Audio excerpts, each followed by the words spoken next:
बिस्मिल्लाहिर्रहमानिर्रहीम। अस्सलाम वालेकुम। नाज़िया मलिक आपके साथ, और आज मुस्कुराती सुबह में मैं आपके साथ मौजूद हूँ। हम जो बात करते हैं रोज़ाना कोविड की, वो तो हम करेंगे ही करेंगे। थोड़ी बहुत आपको जो है बातें कोविड के हवाले से हम करेंगे। इसके साथ साथ आज जो बात होगी वो आज का दिन हमारे लिए एक तो बड़ा अफसोस का दिन होता है, क्योंकि सकूत ढाका के हवाले से बड़ा दुख होता है कि दुश्मन के साथ मिलकर जो है कुछ लोगों ने हमसे हमारा जो है हमसे मशरकी पाकिस्तान जो है वो छीन लिया था, और किस तरह से हुआ था, क्या हुआ था, ये सब बातें हम जानेंगे। हमारा सबसे बड़ा दुश्मन, सबको पता है कि इंडिया ही हमारा सबसे बड़ा दुश्मन है, और वो हर वक्त कोई ना कोई प्लानिंग कर रहा होता है किसी ना किसी तरीके से पाकिस्तान को जो है प्रॉब्लम्स में लाने के लिए। आप अगर देखें तो बहुत सारे इस वक्त भी मसाइल जो है वो करने की कोशिश कर रहा होता है। कभी जो है अपने ऐसे ऐसे एजेंट्स भेज देता है जिसके ज़रिए जो है वो पाकिस्तान के जो है पाकिस्तान के अंदर ही लोगों को मुखालिफ कर सके। तो हमें ये बात का बहुत ज़्यादा ध्यान रखने की ज़रूरत है कि देखें, आपने देखा होगा कि हमेशा जब कोई घर है या कोई जगह है या आपका कोई इलाका है, वहाँ पर जानबूझकर एक मुखालिफ ज़रूर खड़ा किया जाता है, और प्लानिंग के साथ, ताकि उस जगह को, उस घर को, उस एरिया को जो है वो उसमें ख़राबी पैदा की जा सके। इसलिए कहते हैं कि हमेशा एका होना चाहिए, एक होना चाहिए। जब इंसान एक होता है तो ये सारे प्रॉब्लम्स जो हैं वो कभी भी नहीं आते हैं। हम पाकिस्तानी बड़ी मजबूत कौम है, और हमें जो है बिल्कुल भी इस चीज़ से दूर रहना चाहिए कि कोई हमारे दरमियान आके हमें आपस में मुखालिफ करे। मतलब आप ये देखें, माशाल्लाह माशाल्लाह से इतनी कौमें, इतनी ज़बानें, इतने लोग हैं, लेकिन सब एक होते। कोई अल्लाह ना करे कोई मुश्किल पेश आ जाए तो उस वक्त सब के सब एक होकर खड़े होते हैं। तो ये हमारे अंदर जो पावर है, जो हमारे अंदर ये जो ताकत है, इसको कोई भी हमसे जुदा नहीं कर सकता, क्योंकि ये हमारी इनर सोल्स हमें जो है, जो हमारे अंदर का जो इंसान है, जो हमारा दिल, हमारा दिमाग, हमारे अपनी पहचान, हम हर चीज़ पाकिस्तान के लिए करते हैं। ये मोहब्बत है मेरे वतन के लिए, मेरे पाकिस्तान के लिए। तो हमें हमेशा दुश्मन की हर चाल से पहले ही अलर्ट रहना चाहिए। इसीलिए अब आप ये देखें कि हुक्मरान होते हैं आपके, वो जब वो मजबूत होते हैं तो कौम में ऑटोमेटिकली ज़बरदस्त और मजबूती आ जाती है। अब हमें मालूम है कि हमें किस तरह से मजबूत होना है, हम मजबूत बल्कि हैं, और किस तरह से हमें यकजा होके जो है पाकिस्तान के लिए काम करना है। तो अपने दुश्मन से जो हम बात करेंगे वो दुश्मन की बात करेंगे। दुश्मन सबको पता है कि सबसे बड़ा दुश्मन हमारा इंडिया है, उससे हमें अलर्ट रहना है और बच के रहना है। अच्छा, आज जो हम दूसरी बात करेंगे, सेकेंड हाफ में हमारे साथ जो है मौजूद होंगे अखुनज़ादा हाजी अखुनज़ादा साहब, और उनके हवाले से आपको ये बता दूं, हाजी दीन मोहम्मद अखुनज़ादा साहब होंगे। तो आपने जो है उनके साथ कोई भी आपको अगर प्रॉब्लम है आपके अपने हेल्थ के हवाले से, आपके अपने कोई भी आपका जो है अगर जिस तरह रूहानी या आपका जो है हेल्थ, सेहत का मसला है, आपने उस हवाले से उनसे जो है सवाल भी कर सकते हैं, और वो आपको जवाब भी देंगे उस हवाले से, और आपको बहुत अच्छी आपकी सेहत के हवाले से टिप्स भी देंगे। क्योंकि जिससे मैंने बताया कि इस वक्त कोरोना के हवाले से तो हम बात करते ही रहते हैं, और आपको बहुत सारी मैं टिप्स भी देती रहती हूँ। फिर मैं यही कहूँगी कि हमें खुद इस चीज़ का बहुत ज़्यादा एहसास और ख्याल रखना है। सबसे पहले तो देखें, जब हम बात कर रहे होते हैं कि हमें एक कौम होकर, एक होकर हमें जो है इस वक्त अपने पाकिस्तान के लिए काम करना है। आप ये देखिए, कल हमने बात की थी वही न्यूजीलैंड के हवाले से, पाकिस्तान की टीम वहाँ पर गई और क्या क्या वहाँ पर सूरत हाल हुई। तो हमें इस वक्त इस चीज़ पे ध्यान देना है कि वो लोग, न्यूजीलैंड वाले, किस तरह से सख्ती कर उन्होंने मास्क पहन कर अपने मुल्क से कोविड को सबसे पहले ख़त्म किया था। तो हम क्यों नहीं कर सकते? हम भी कर सकते हैं। अभी भी मैं देख रही थी कि जब मैं रास्ते में आ रही थी तो कई लोग ऐसे हैं जो मास्क नहीं पहनते हैं। तो मेरी उनसे ये गुजारिश है कि प्लीज़ आप सब मास्क पहने। बात सारी ये है कि जो यंग हैं, जो हेल्दी हैं, जिनको कोई प्रॉब्लम नहीं है, जिस तरह हार्ट का प्रॉब्लम नहीं है, हाई ब्लड प्रेशर का नहीं है, या उनको डायबिटीज़ का कोई प्रॉब्लम नहीं है, उनके लिए कोरोना से लड़ना इतना मुश्किल नहीं होता है।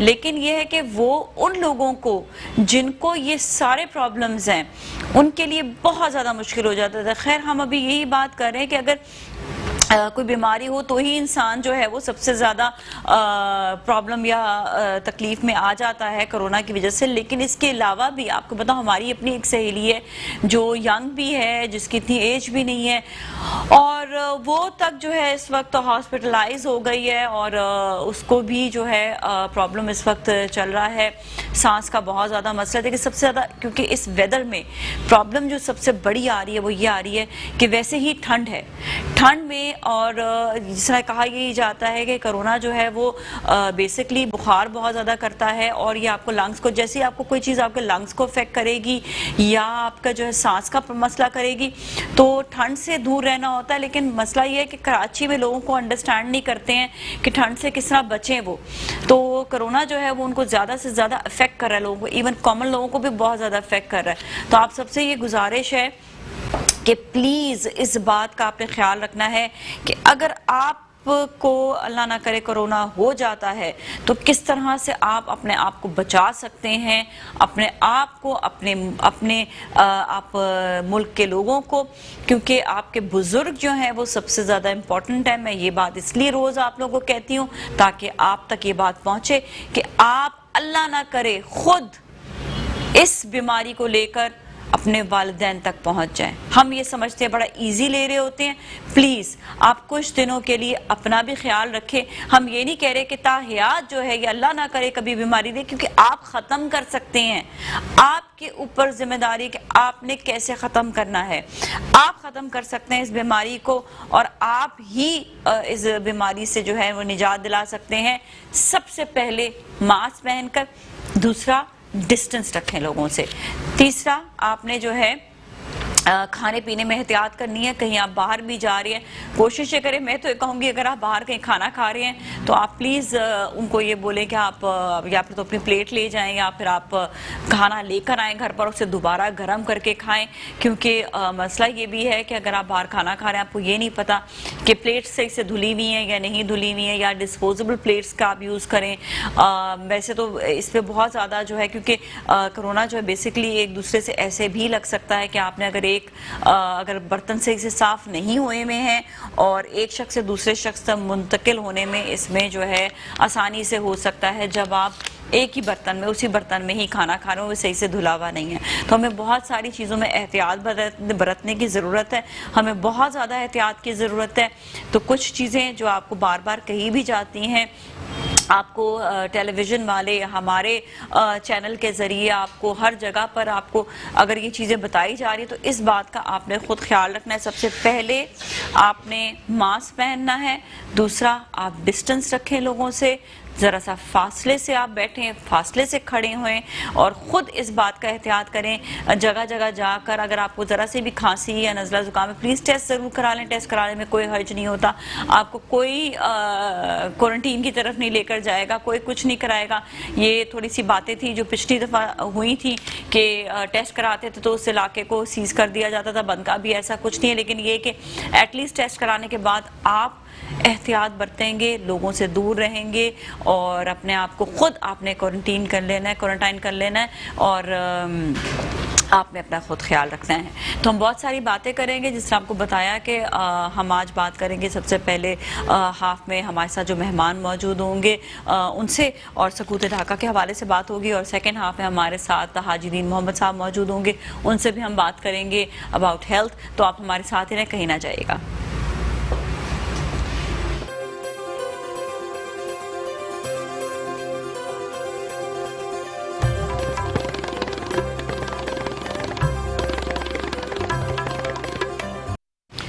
जी नाज़रीन, एक बार फिर हम आपके साथ मौजूद हैं मुस्कुराती सुबह में, और आज हमारे साथ जो मेहमान है सबसे पहले तो मैं उनका तारुफ करवाऊंगी। हमारे साथ हैं आसिफ भाषानी साहब जो PTI के सीनियर रहनुमा हैं। अस्सलाम वालेकुम जी, कैसे हैं आप? ठीक ठाक हैं? जी अल्लाह का शुक्र। होपफुली ऑल गुड, सब खैरियत है? Everything is well. All the of Almighty Allah by the blessing. अच्छा, आज क्योंकि एक ऐसा दिन भी है जिसे हम बड़ा दुख के साथ भी इजहार करते हैं और हम इससे एक सबक भी सीखते हैं कि दुश्मन को अपने करीब नहीं आने देना, दुश्मन से दूर रहना, दुश्मन की बातों में नहीं आना। और प्लानिंग्स जो होती हैं दुश्मन की वो तो हमेशा से रहती हैं। हमारा दुश्मन सबसे बड़ा हम ये कहते हैं कि इंडिया है। और आज सकूत ढाका के हवाले से हम थोड़ी सी बात करेंगे और फिर ये है कि हम मज़ीद अपने मुल्क के हवाले से भी बात करेंगे, जो तरक्की इस वक्त हो रही है उसके हवाले से भी बात करेंगे। तो आप क्या कहेंगे आज के दिन के हवाले से? स्पेशली हमने ये देखा कि उस टाइम पर, जिस टाइम पे कहते हैं ना कि सुलह हो सकती है, बातचीत हो सकती है, लेकिन जो इंडिया ने ये प्लानिंग कर कर अपनी पूरे फौजों को जो है भेज दिया बांग्लादेश में, और उसके बाद फिर वहाँ पर जैसा उस वक्त तो मशरक़ी पाकिस्तान था, और वहाँ से पूरी प्लानिंग करके कि किसी भी तरह से जो है वो पाकिस्तान को जो है वो और मशरक़ी पाकिस्तान को अलहदा कर सके।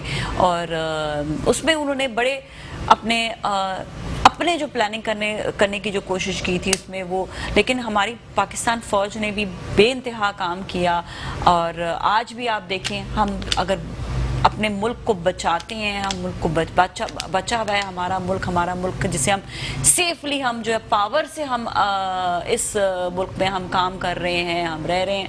हम कहते हैं कि वो पावर होती है वो हमारी पाकिस्तान फ़ौज ही है। क्या कहेंगे सकूत ढाका के हवाले से?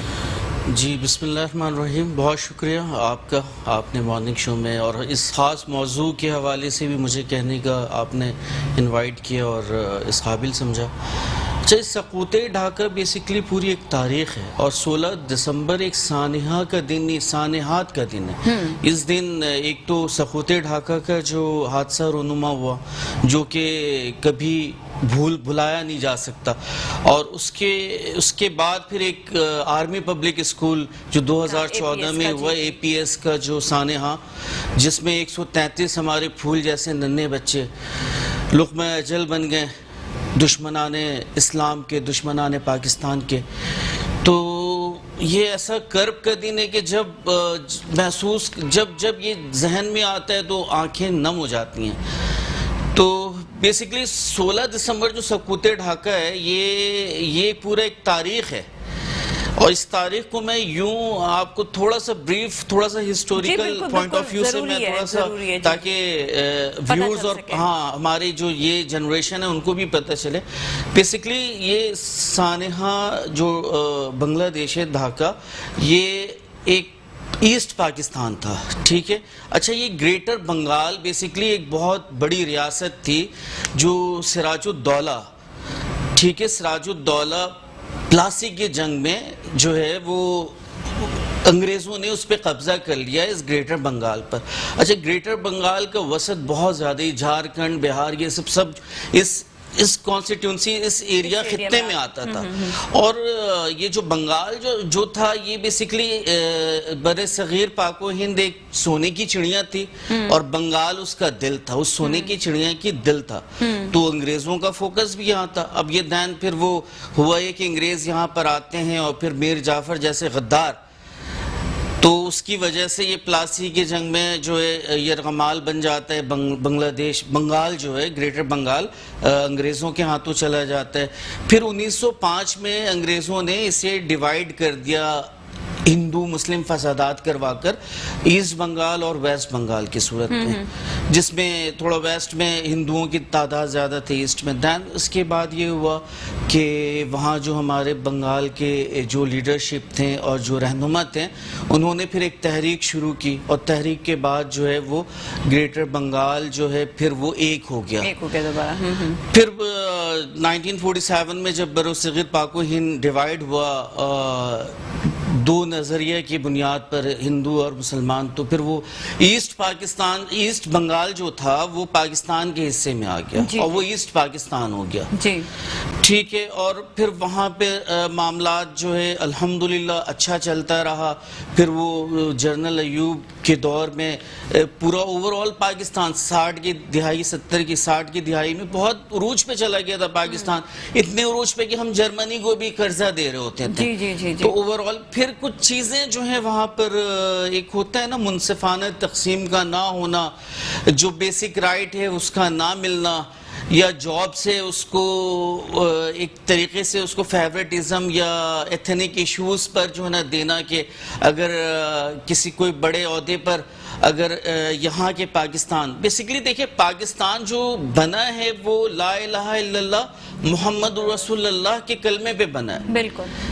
पाकिस्तान किसी पंजाब या सिंध या पख्तून इनके नाम पर नहीं बना है। पाकिस्तान प्योरली ला इलाहा इल्लल्लाह मुहम्मद रसूलुल्लाह के कलमे पे बना है और ये पूरे बर्रे सगीर पाको हिंद के मुसलमानों का एक खित्ता बनाया गया था, जो हमारे आबा अजदाद, जो हमारे बड़े और हमारे कायद आज़म है अल्लामा इकबाल, लियाकत अली खान, उन्होंने उनका नज़रिया यही था कि हमें एक मुस्लिम रियासत चाहिए जिसमें हम अपनी आज़ादी से अपनी मजहबी और इस्लाम को जो है ना मतलब तहजीब तमद्दन और जो उनके अब हम इंडिया के हालात देख रहे होते हैं ना कि वहाँ किस तरह से सेक्युलर अपना वो कहते हैं सिर्फ कहने की हद तक, लेकिन वो हरगिज जो है इस दौर में तो बिल्कुल भी जो है उन्होंने सेक्युलर की जो है ना वो धज्जियां भी खेल दी। मतलब वो एक जमहूरी कंट्री अब नहीं रहा। वो हमें फिर दो कौमी नजरिए को याद दिलाता है कि कितना जरूरी था उस वक्त। तो मैडम अब जो वहाँ के जो हमारे लीडरशिप थे इस्लाम जैसे अब्दुल कलाम आज़ाद, तो वो पाकिस्तान के हामी नहीं थे। उनका ये नज़रिया था कि इस तरह मुसलमान की जो यूनिटी और पावर है वो डिवाइड हो जाएगी और मुसलमान कमज़ोर हो जाएंगे दोनों खित्ते में, ख्वाह वो पाकिस्तान हो या पाकिस्तान में तो स्टैब्लिश हो जाएंगे मगर हिंदुस्तान में ये कमज़ोर वीक हो जाएंगे। मगर आज उनकी ही बेटी जो है वो कह रही कि नहीं, दो कौमी नज़रिया जो था वो सही था और पाकिस्तान का बनना या वजूद में आना वो बिल्कुल जरूरी नहीं बल्कि फर्ज था, और जो कि किया गया। अब देख रहे हैं ना, हमें नजर आ रहा है और ये अभी से ही नहीं, हम पहले से भी देखते चले आ रहे हैं किस किस तरह से जो है इंडिया जो है वो हमेशा शरारत करता रहता है हर चीज में। कोई चीज वो बकरीद आप सुन्नत इब्राहिमी नहीं कर सकते हैं, गाय के मामलात को या उसके बड़ा दो कौमी नजर यहीं पर आता है कि हम गाय की कुर्बानी करते हैं, कुर्बानी नहीं कर सकते हैं हम अपनी मस्जिद में अजान, वहाँ तो बहुत ज्यादा इश्यूज हैं। अब तो देखें ना जो ये बांग्लादेश, इसलिए जो बंगाल था, कलकत्ता और बंगाल जो इंडिया का बंगाल और कलकत्ता है, वहाँ लाखों की तादाद में लोगों को पीआरसी और जो डोमिसाइल की वजह से आज उनको गैर इंडियन कह दिया गया। जी। अब वो उनकी शनाख्त नहीं रही हिंदुस्तान की, वो एक अलग जो है सिख उनसे नाराज। इवन वहां तो अभी तहरीकें चल रही हैं। बिल्कुल। तो और ये बस मैं सक़ूत-ए ढाका का ये थोड़ा सा कहना चाह रहा था, ये तारीख पर चलते आया। फिर जिस तरह आज दुश्मनाने पाकिस्तान मुख्तलिफ अंदाज में कुछ हम में शामिल होकर, कुछ मीडिया की थ्रू, कुछ हमारे जो गद्दार हैं वो अभी यूज करके हमारे पाकिस्तान को कमजोर करना चाहता है और कर रहा है, करने की कोशिश कर रहा है, कोशिश कर रहा है। तो वैसे ही 1971 में मुक्ति भानी बेसिकली मुक्ति कहते हैं आजादी और भानी मीन्स के फौज, तो मुक्ति भानी की एक फौज इंडिया में तैयार हुई और फिर वो जो है वो बांग्लादेश में एक प्री प्लान उतारा गया, वहाँ के मीडिया में डाला गया, वहाँ के एजुकेशन सेक्टर में डाला गया, वहाँ के गवर्नमेंट सेक्टर में डाला गया, आम आवाम में घुसाया गया और वहाँ पे लोगों के जहन को मैनिपुलेट किया गया पाकिस्तान के खिलाफ।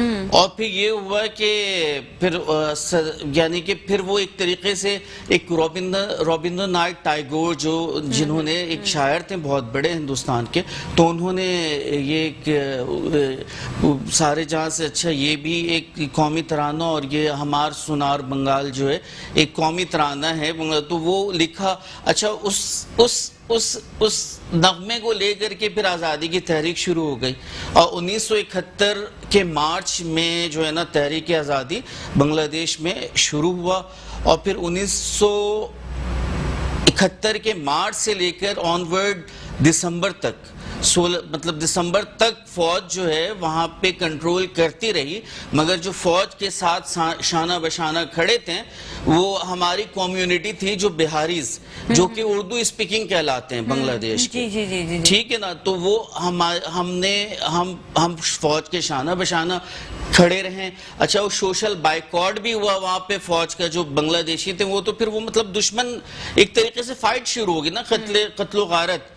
तो मगर हम शाना बशाना फिर सोशल बाइकॉट के, पाकिस्तानी फौज को खाना ना मिलना, पानी, ये लाइक दैट इस किस्म की चीजें और रिस्ट्रिक्शन, रुकावटें खड़ी हुई। तो अल्हम्दुलिल्लाह हमारी कम्युनिटी जो बिहारीज थे, उर्दू स्पीकिंग, जो हुब्बुल वतन पाकिस्तान, मुहब्बाने वतन पाकिस्तान थे, उन्होंने अपने फौज के लिए हर किस्म की कुर्बानी दी, उनको फैसिलिटेट किया, अपने घरों से खाना दिया, अपने घरों में रखा। ठीक है, हर किस्म का जो है ना। और उसकी पादाश में फिर क्या हुआ? फिर ये हुआ कि मतलब ये सिलहट है और ये चीटा गांव की नदी जो है वो खूनों से जो ना भर गई। लाखों की तादाद में उर्दू स्पीकिंग बिहारीज की कत्लेआम हुई वहां पर। ये आपका जो मीरपुर 11 नंबर है, 12 नंबर है, 10 नंबर है, उनकी जमीनों को खून से सन दिया गया, मतलब वहां के खून लाल हो गए। इतनी ज्यादा कत्लो गारत, वो सिर्फ इस पादाश में कि हमने तस्लीम नहीं किया पाकिस्तान को। हमने पाकिस्तान का साथ दिया, साथ भी दिया।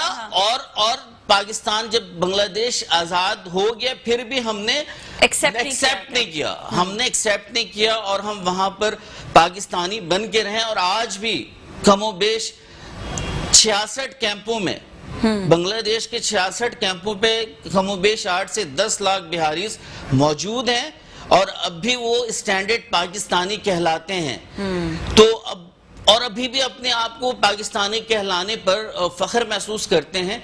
अब वो उनकी आप बेवकूफ़ी कह लें या फिर पाकिस्तान से मोहब्बत का एक जज्बा कह लें, इसलिए कि वो हमारे ही लोग हैं, हमारे ही भाई हैं, हमारे रिश्तेदार हैं। आप ये देखिए 80s और 90s की दिहाई में कितने बांग्लादेशी जो हैं वो पाकिस्तान आते थे और आकर उन्होंने जो है बहुत जॉब्स उनको, और पाकिस्तान ने हमेशा मतलब वेलकम ही किया।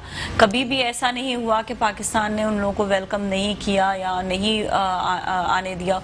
हमेशा से वेलकमिंग भी है और हमेशा पाकिस्तान तो हमेशा से ख्याल रखता रहा। लेकिन कुछ ऐसे पाकिस्तान की भी मजबूरियां हो गई। अब आगे देखें ना आप सिचुएशन जो है, जिस तरह दुश्मन जो है वो किस तरह से प्लानिंग कर करके, कभी अफगानिस्तान के जरिए तो कभी जो है किसी और तरीके से उन्होंने जो है हमें प्रॉब्लम्स में लाने की कोशिश करते हैं। लेकिन अब हमें जो है जारी बात है अलर्ट रहना है।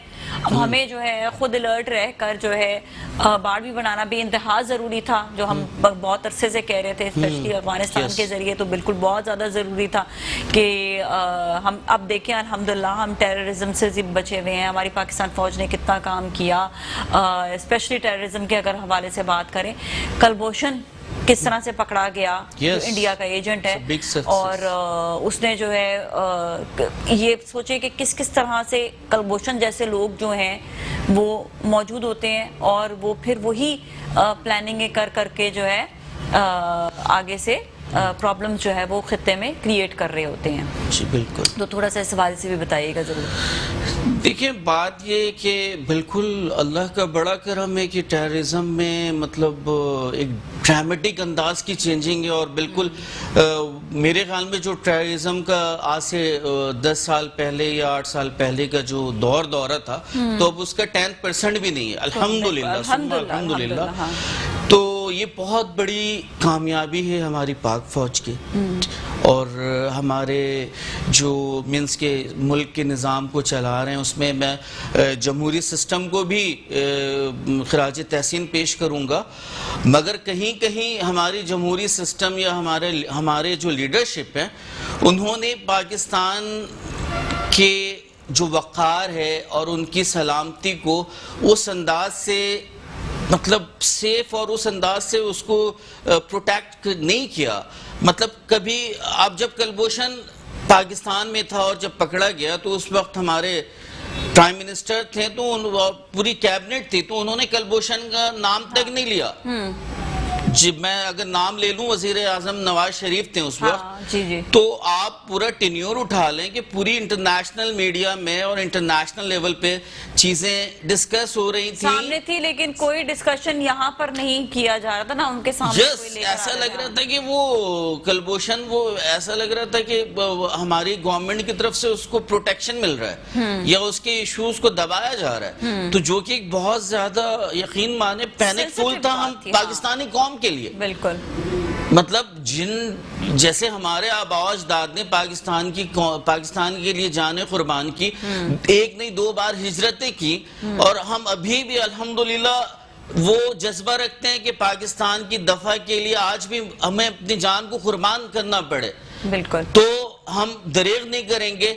और अगर पाकिस्तान की दफा या उसकी सलामती पर कोई आंच आएगा तो सबसे पहले हम उस सेक्टर के मुंह को हम नोचेंगे, बिल्कुल। वो कोई भी हो। सबसे एक और बात ये भी कि एलओसी पे इतनी ज्यादा जो है दहशतगर्दी इंडिया करता रहता है। अब उस और हम ये देख रहे थे कि उस दौर में मियां नवाज शरीफ साहब के दौर में उनके शादी पे मोदी साहब जो है वो तशरीफ लाए थे, चाहे अपने पर्सनल ट्रिप पर भी लाए थे, लेकिन देखिए जहाँ पे सेंसिटिविटीज होती है ना, वहाँ पे बहुत इंसान को सेंसिटिव रहना पड़ता है। हम बीइंग पाकिस्तानी, हम इन चीज़ों को पसंद नहीं करते हैं। हम जाएंगे ब्रेक की जाने, ब्रेक के बाद वापस मिलते हैं, हमारे साथ ही रहें।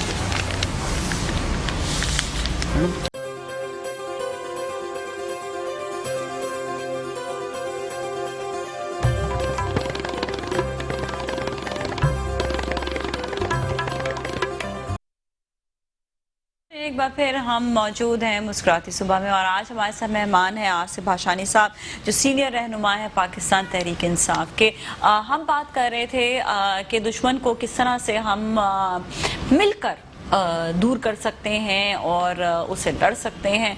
अब जो है ना वो खुले आम जिसे कहते हैं ना, वो जंगें नहीं होती हैं, बड़ी प्लानिंग के साथ हो रही होती हैं। पहले इंडिया पाकिस्तान के मीडिया तक किस तरह से पहुंच गया था, तो शुक्र अल्हम्दुलिल्लाह अब हम अदा करते हैं कि उनका जो मीडिया है वो हमसे अब हम मतलब इतने समझदार हैं। स्पेशली हम इस हुकूमत का भी शुक्रिया अदा करेंगे कि जिन्होंने इस पर काम किया। साथ में पाकिस्तान आर्मी के लिए भी हम बहुत ज़्यादा शुक्रिया अदा करते हैं कि हर वक्त अलर्ट रहते हैं, जिस तरह चाहे वो सरहद हो, चाहे वो पाकिस्तान के अंदर के अंदरूनी मामलात होते हैं, बहुत सारी जगहों पे हमें बेइंतहा ज़रूरत होती है। तो यहाँ पर हम देख रहे होते हैं कि किस तरह से प्लानिंग कर करके जो है जब वो हमारे जो है चीज़ों में आने की कोशिश कर रहे होते हैं, तो हम जो है हम किस तरह से उसको पाकिस्तानी कौम मिलके जो है वो दूर कर सकती है। अच्छा देखें, एक मैसेज आप बार बार सुन रही होंगी, वो चीफ ऑफ आर्मी स्टाफ के मुंह से हो या प्राइम मिनिस्टर के मुंह से हो या सदर प्रेसिडेंट ऑफ पाकिस्तान के मुंह से हो, 5th जनरेशन वॉर। तो ये टर्म्स जो है वो बेसिकली यही है कि साइलेंट वॉर, दुश्मन आपके अंदर घुसकर और ऐसे घुसेगी कि वो आपके वहमो गुमान में नहीं होगा, जिसका बहुत ज्यादा जो जरिया बन रहा है वो सोशल मीडिया से इंतशार फैलाना और लोगों को वरगलाना।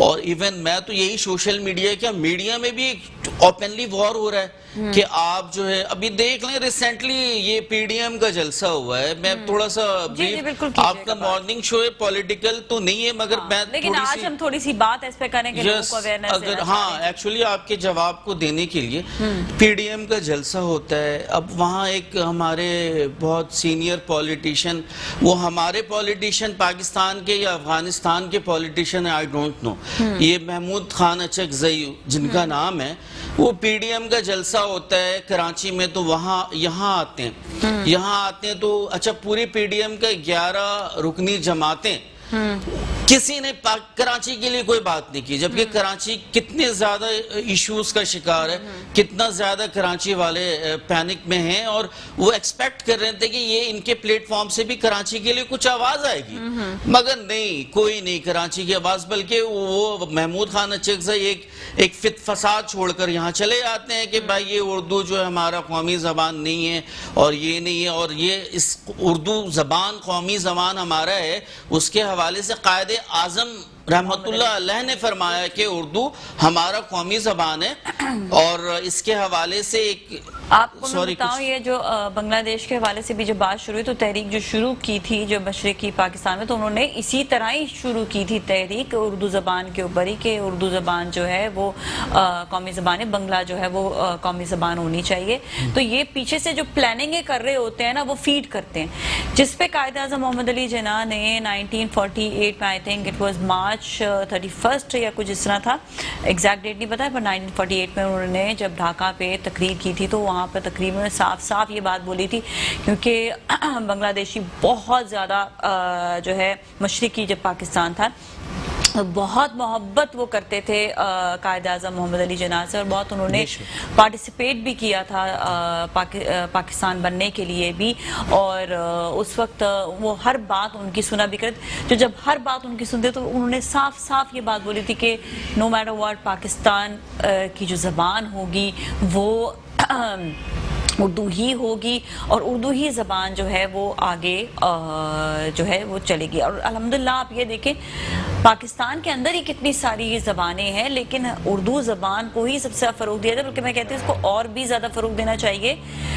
एजुकेशन के हवाले से मैंने देखा कि अब KVK में उर्दू जो है लोगों को बहुत ज़्यादा अल्हम्दुलिल्लाह जो है समझ आने लगे, क्योंकि पहले के दौर में ये था कि इतने ज़्यादा उर्दू ज़बान नहीं समझ आती थी क्योंकि स्कूल्स बहुत ज़्यादा नहीं थे, लेकिन अब वहाँ पर देखिए स्कूल्स का बहुत ज़्यादा अमल दखल होता है। हम इसलिए कहते हैं तो मदरसों में भी उर्दू ज़बान पढ़ाया जाए, बिल्कुल पढ़ाया जाए। हम ये कहते हैं कि एक पूरा सिलेबस होना चाहिए। इस पे हमने बहुत ज़्यादा बात की, जब बहुत ज़्यादा टेररिज्म जो बहुत ज़्यादा फैलना शुरू हुआ तो उसके ऊपर भी ये बात होती कि सिलेबस प्रॉपर होना चाहिए। और इसके अलावा ये कि हम ये कहेंगे कि जितने ज़्यादा स्कूल्स होंगे स्कूल्स के अंदर सिलेबस और उर्दू ज़बान जो है वो सबसे ज़्यादा बताई जाए, समझाई जाए। और यही हमारी जो ज़बान है वो है ही उर्दू।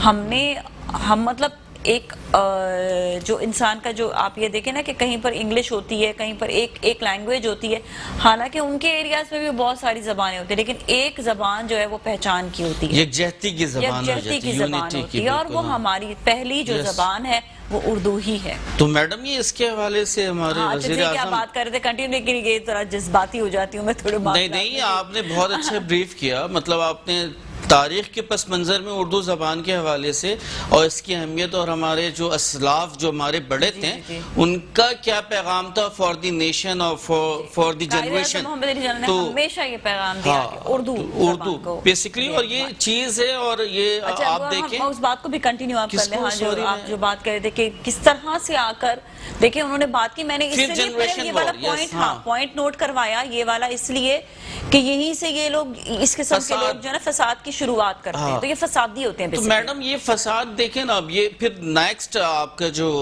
13 दिसंबर का जलसा था लाहौर में, तो वहाँ लाहौरियों को उन्होंने गद्दार वतन कह दिया। ये वर्ड इज दिस, मतलब कि लाहौरियों की जो कुर्बानियां हैं और पंजाब में किस किस्म के लोग इस वक्त हैं जो अपने मुल्क के लोगों के खिलाफ बात कर रहे हैं, तो बड़ी शर्मनाक बात है। तो आई डोंट हैव वर्ड्स। अब मैं मतलब मैं तो कोई गलत मतलब अब यही कहूंगा तो फिर ये पैनिक रिजेक्शन भी दे दी ना। तो बिल्कुल ये देखें 13 फ्लॉप तरीन जलसा हुआ और 11 जमात मिलकर जो देखिए नून लीग लाहौर की जमात है, ठीक है ना, लाहौर या पंजाब की जमात है।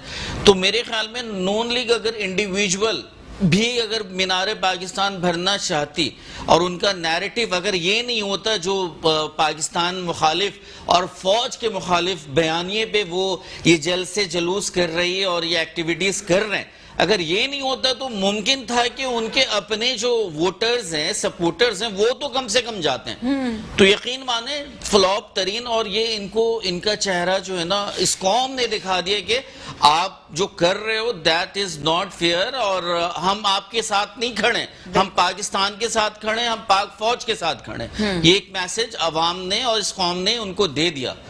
तो ये चीज है, और ये 5th जनरेशन वॉर से हमें जो है हम तो लाइक दैट तो हमारा, और ये जो है ना अभी अल्लाह का करम है कि हमारा ISPR जो है वो इस चीज में नंबर 1 पोजीशन पे, बल्कि अल्हम्दुलिल्लाह इंडिया भी जो है ना ISPR को एक एज ए एग्जाम्पल जो है ना दे रही होती है अपने के कि देखो इसलिए कि तमाम जो फिफ्थ जनरेशन वॉर जो है उसको ये जो है ना एक तरीके से काउंटर कर रही है और उनको हमेशा उनको मुंह की खानी पड़ रही है इंडिया को। बिल्कुल, बिल्कुल। तो अल्लाह का बड़ा करम है। मैं अपने कौम को यही कहता हूँ कि भाई अब ये आप बाशऊर कौम हो, क्या अच्छा हो रहा है क्या बुरा हो रहा है वो सब आप ट्रांसपेरेंटली देख रहे हैं। और अल्हम्दुलिल्लाह पाकिस्तान का जो वजूद है और जो सलामती है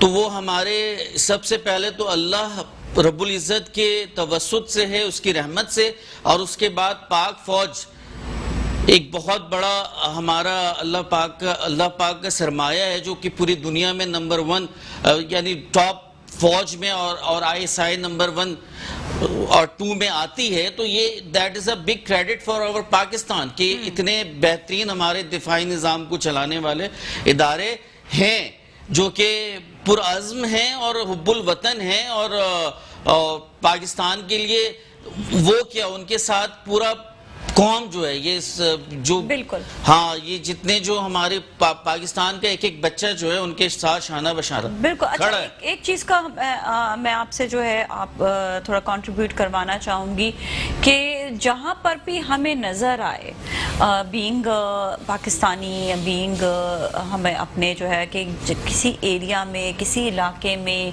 कहीं पर हमें कोई कार्रवाई करता हुआ या कोई गिरोह बनाता हुआ या कोई इस तरह करता हुआ कि जो अपने मुल्क के खिलाफ कोई भी आपको एक्शन कोई नजर आ रहा है, चाहे वो बिगिनिंग वाला एक्शन ही क्यों ना हो, हमें खुद अलर्ट होके वहां पर उनको रिजेक्शन देनी चाहिए और वहां से उनको जो है मतलब उनके हवाले से आगाही भी देनी चाहिए इदारों को, जहाँ पर जो सिक्योरिटी के इदारे हैं उनको आगाही भी देनी चाहिए कि यहाँ पर ये कार्रवाई हो रही है, यहाँ पर ये हो रहा है, यहाँ पर ये गिरोह बना है, यहाँ पर ये प्लानिंग बन रही है, किसी को पता चले। मैं कहती हूँ बीइंग पाकिस्तानी आप खुद जो है सिपाही बनकर जो है वो शामिल हो।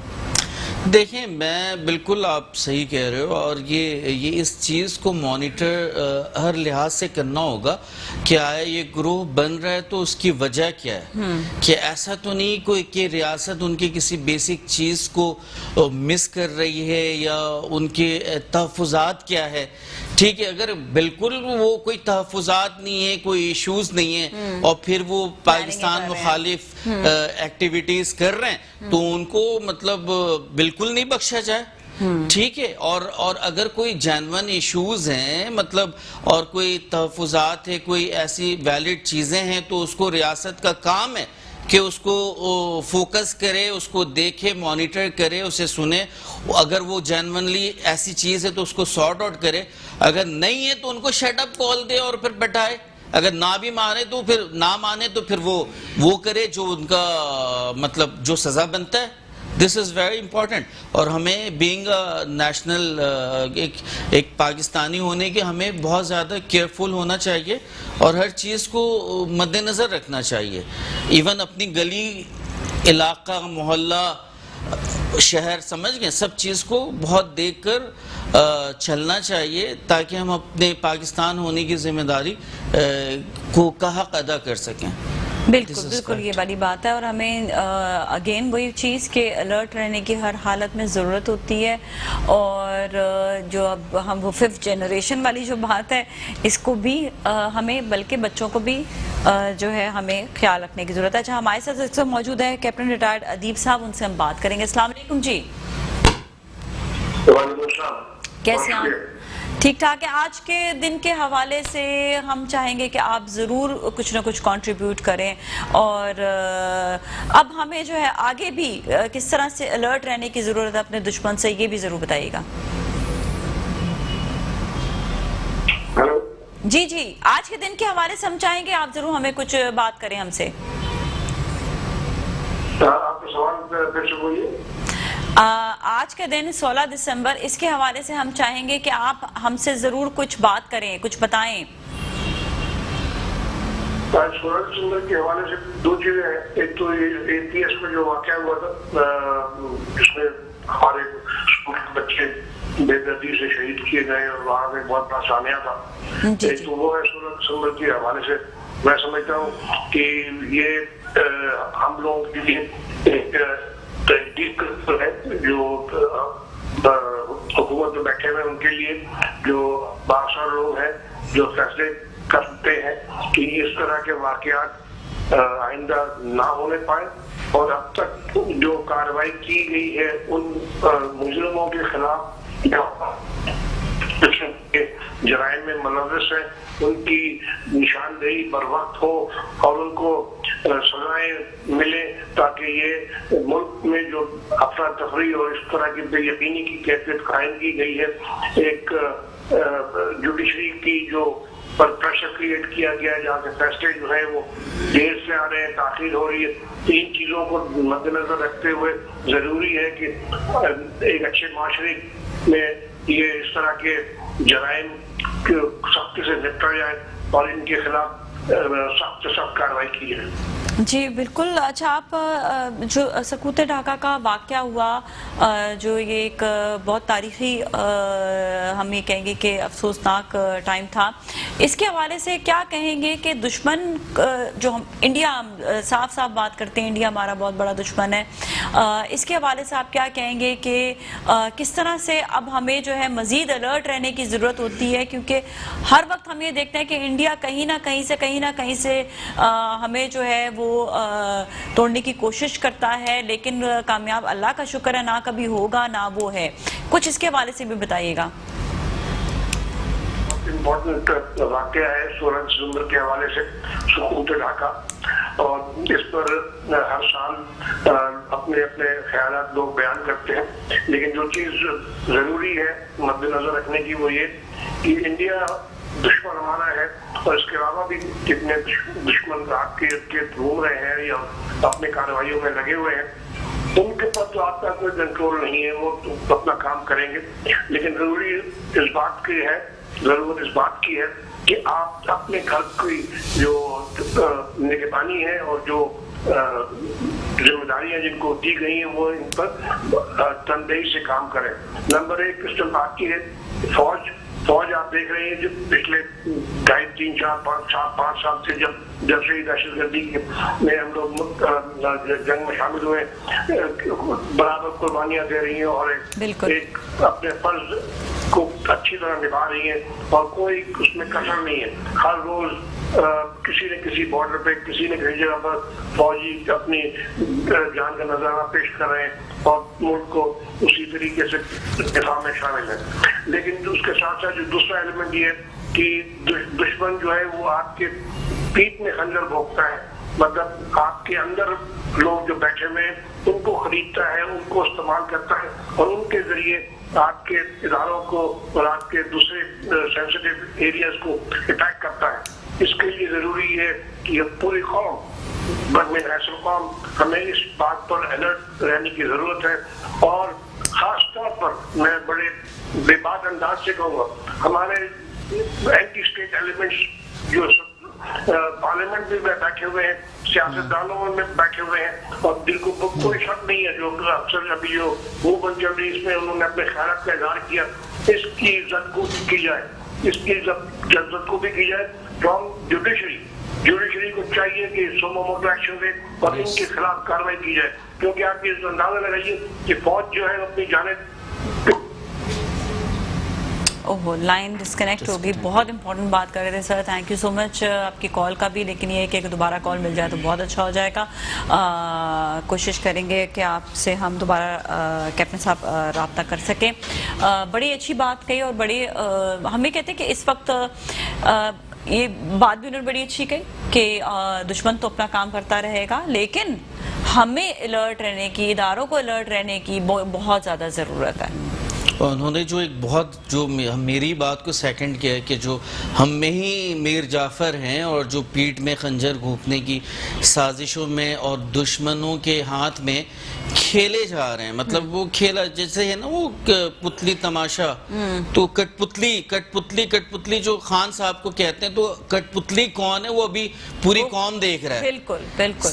तो वो लोग होते हैं जो पाकिस्तान के जब तरक्की की तरफ जा रहा होता है तो वहीं पर ही वो उसमें रुकावट लाने की कोशिश करते हैं। मैडम अगर ये पाक आर्मी हमारी नहीं होती तो ये शाम, बैरूत, इराक, हाल देख रहे हैं लिबनान, बिल्कुल, हाँ। मतलब ये जो है बेसिकली ये जो है ना ये मुल्क क्यों, ये इस मुल्क को टूटने की वजह ही 18वीं तरमीम के जो एक इराक है तो उसमें मुख्तलिफ सूबा है तो सब सूबे को इख्तियार दे दिया, हर सूबा फिर वो इस अंदाज से फिर सेंट्रलाइज नहीं रहा, फिर सेपरेटली वो अपने निज़ाम को, अपने एथनिक इश्यूज को और अपने तमाम जो रेवेन्यू है हर चीज़ पे जो है ना जंग शुरू हो गई।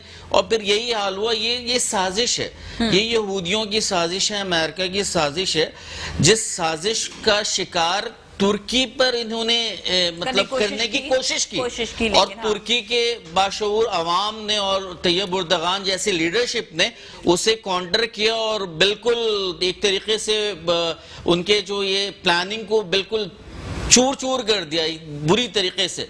तो वो उसकी इम्प्लीमेंटेशन अब पाकिस्तान पे करने की भरपूर कोशिश हो रही है। समझ नहीं आती है। अब आप देखें, आप बिजनेसमैन भी हैं, आप समझते हैं इस बात को कि जैसे ही डॉलर बढ़ रहा होता है तो हर कोई शोर मचाना शुरू कर देता है। डॉलर कितना नीचे आया उस पे जो है हम कहते हैं उस पे भी उतना ही शोर मचाए ना। जब डॉलर नीचे की तरफ आता है तो उस पे भी उतना शोर मचाए। कितने हम कर्जे दे रहे हैं वापस और कर चुके हैं, इस पे शोर मचाया जाए कि शोर मचाए। मतलब हैप्पी मोमेंट्स हैं ये, हैप्पी मोमेंट्स। अब ये आटा 110 रुपए किलो गया, अब 81 का हो गया, 80 का हो गया, तो अब बता बोलो तो। अब तो बोले, अब हम कहते हैं अब शोर मचाए ना। ये जो शोर होता है ना, जो आप नेगेटिव शोर कर रहे होते हैं ना, उससे बेहतर है कि आप पॉजिटिव शोर करना शुरू करेंगे तो फिर आपको अंदाजा होगा कि किस तरह से आपने कि हम कौन सी तरक्की की तरफ जा रहे हैं, कौन सी पॉजिटिविटी की तरफ जा रहे हैं। पहले की हुकूमतें और अब की हुकूमत में कितना ज़्यादा फ़र्क है ये आपको खुद ब खुद अंदाज़ा होगा। लेकिन ये कि लोग जो है खैर बाशऊर लोग जो हैं, जो समझदार लोग हैं, जो समझ रहे होते हैं चीज़ों को, उनको अंदाज़ा होता है। अच्छा, जो पहले बहुत ज़्यादा शोर करते हैं ना, शर्मिंदगी के मारे ना बाद में खामोश भी हो जाते हैं जी, चीज़ तो नीचे की तरफ आ गई है। उनको फिर ये भी होता है कि हमने तो बड़ा शोर किया, लेकिन ये कि वापस जो है जब चीज़ें बेहतरी की तरफ आ रही होती हैं तो वो उसको भी उनको उसी तरह ही जो है एक्चुअली ये डिस्टेबलाइज करने की कोशिश है खान की गवर्नमेंट को। ये बेसिकली खान की गवर्नमेंट ने ये पाकिस्तान को डिस्टेबलाइज करने की कोशिश है, जो कि मुमकिन नहीं है, इसलिए कि इस मुल्क को तो अल्लाह चला रहा है। वरना ये जो हमारे जो हुक्मरात हैं जो 30-30, 40-40 साल से म्यूजिकल चेयर वाला हुकूमत कर रहे थे, तुम फिर हम लाइक दैट, और कुछ नहीं। अभी वो 2.5 साल में कहते हैं कि खान ने क्या किया। भाई तुमने 35-40 साल में क्या किया? तीन दफा प्राइम मिनिस्टर बन के रहे आप। इख्तिदार का मतलब आपने तो मतलब अमीरुल मोमिनीन बनने के हद तक जो है ना प्लान कर लिया था कि आप जो है मतलब इस किस्म का। और वो बात ये कि ये जो चंद एलीट पॉलिटिकल फैमिलीज हैं वो पाकिस्तान को एज अ कंपनी चलाने की ख्वाहिश रखते हैं। बिल्कुल बिल्कुल, जो कि इम्पॉसिबल है। और आर्मी को भी अपने अंडर, वो पाकिस्तान की आर्मी नहीं, वो ये नवाज शरीफ की आर्मी हो और जो वो कहें वो भाई मतलब ये जमहूरी कंट्री है, किसी के कोई बादशाह नहीं है यहाँ पे। ये जमहूरी इस्लामी जमहूरिया पाकिस्तान है, तो उसको उस अंदाज से चलाना पड़ेगा। पाकिस्तानी कौम बहुत बाशऊर है, हर चीज को अंडरस्टैंड कर रही होती है, बहुत समझदार है। हम जो है खुद अपने मुल्क को समझते हैं, हमें किस तरह से तरक्की की तरफ जाना है और किस तरह से लोग जो है वो पुरसुकून हो जाते हैं। इतनी परेशानी के बावजूद इस वक्त जो कोविड का मसला आप देखें, इतनी बड़े अल्लाह ताला फिर भी रोजी रोटी सबकी चला रहा है। कितने ममालिक ऐसे हैं जो बहुत परेशान है, लेकिन अल्लाह का शुक्र है, अल्लाह ने हमें हर तरह से जो है बेहतर रखा हुआ है, ये उसकी भी करम नवाजी है। बहुत बहुत आपका शुक्रिया तशरीफ लाने का। आसिफ साहब दोबारा ज़रूर तशरीफ लाइएगा, बहुत अच्छी गुफ्तगू आपसे रही। Thank you so much for being. इसके साथ ही नाज़रीन ब्रेक की जानिब जाएंगे, ब्रेक में वापस मिलते, कहीं ना जाएगा।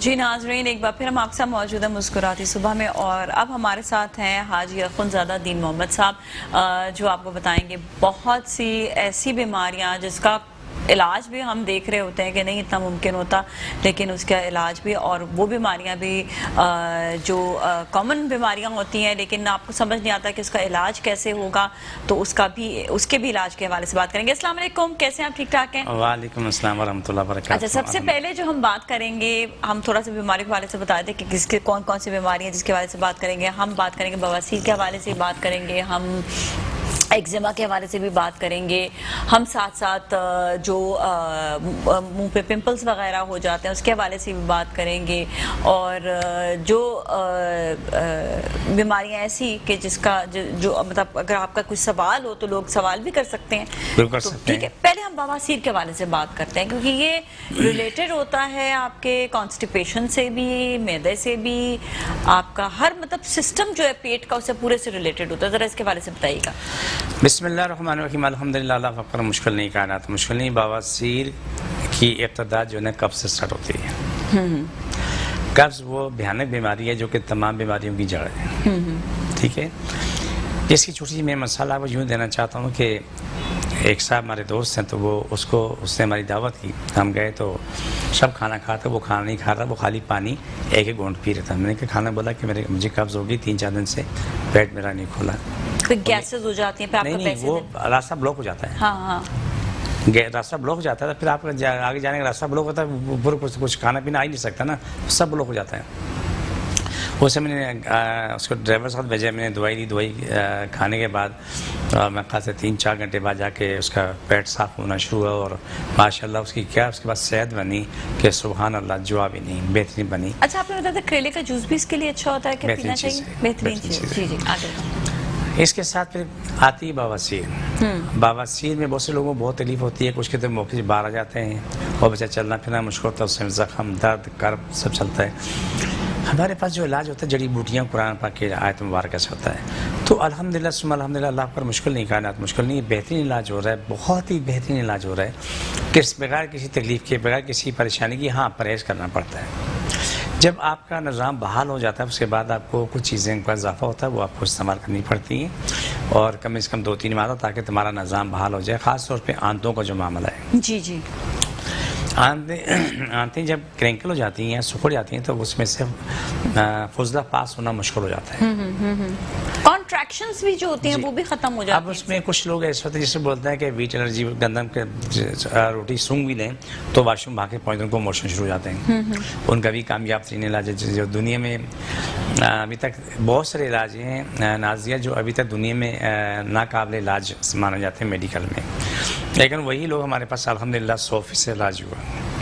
वीट एलर्जी वाले जो है ना, उनको तो अल्हम्दुलिल्लाह 15-20 महीने के अंदर अंदर वो रोटी पे आ जाते हैं, जो सूंघ नहीं सकते, खाना खाने पे आ जाते हैं।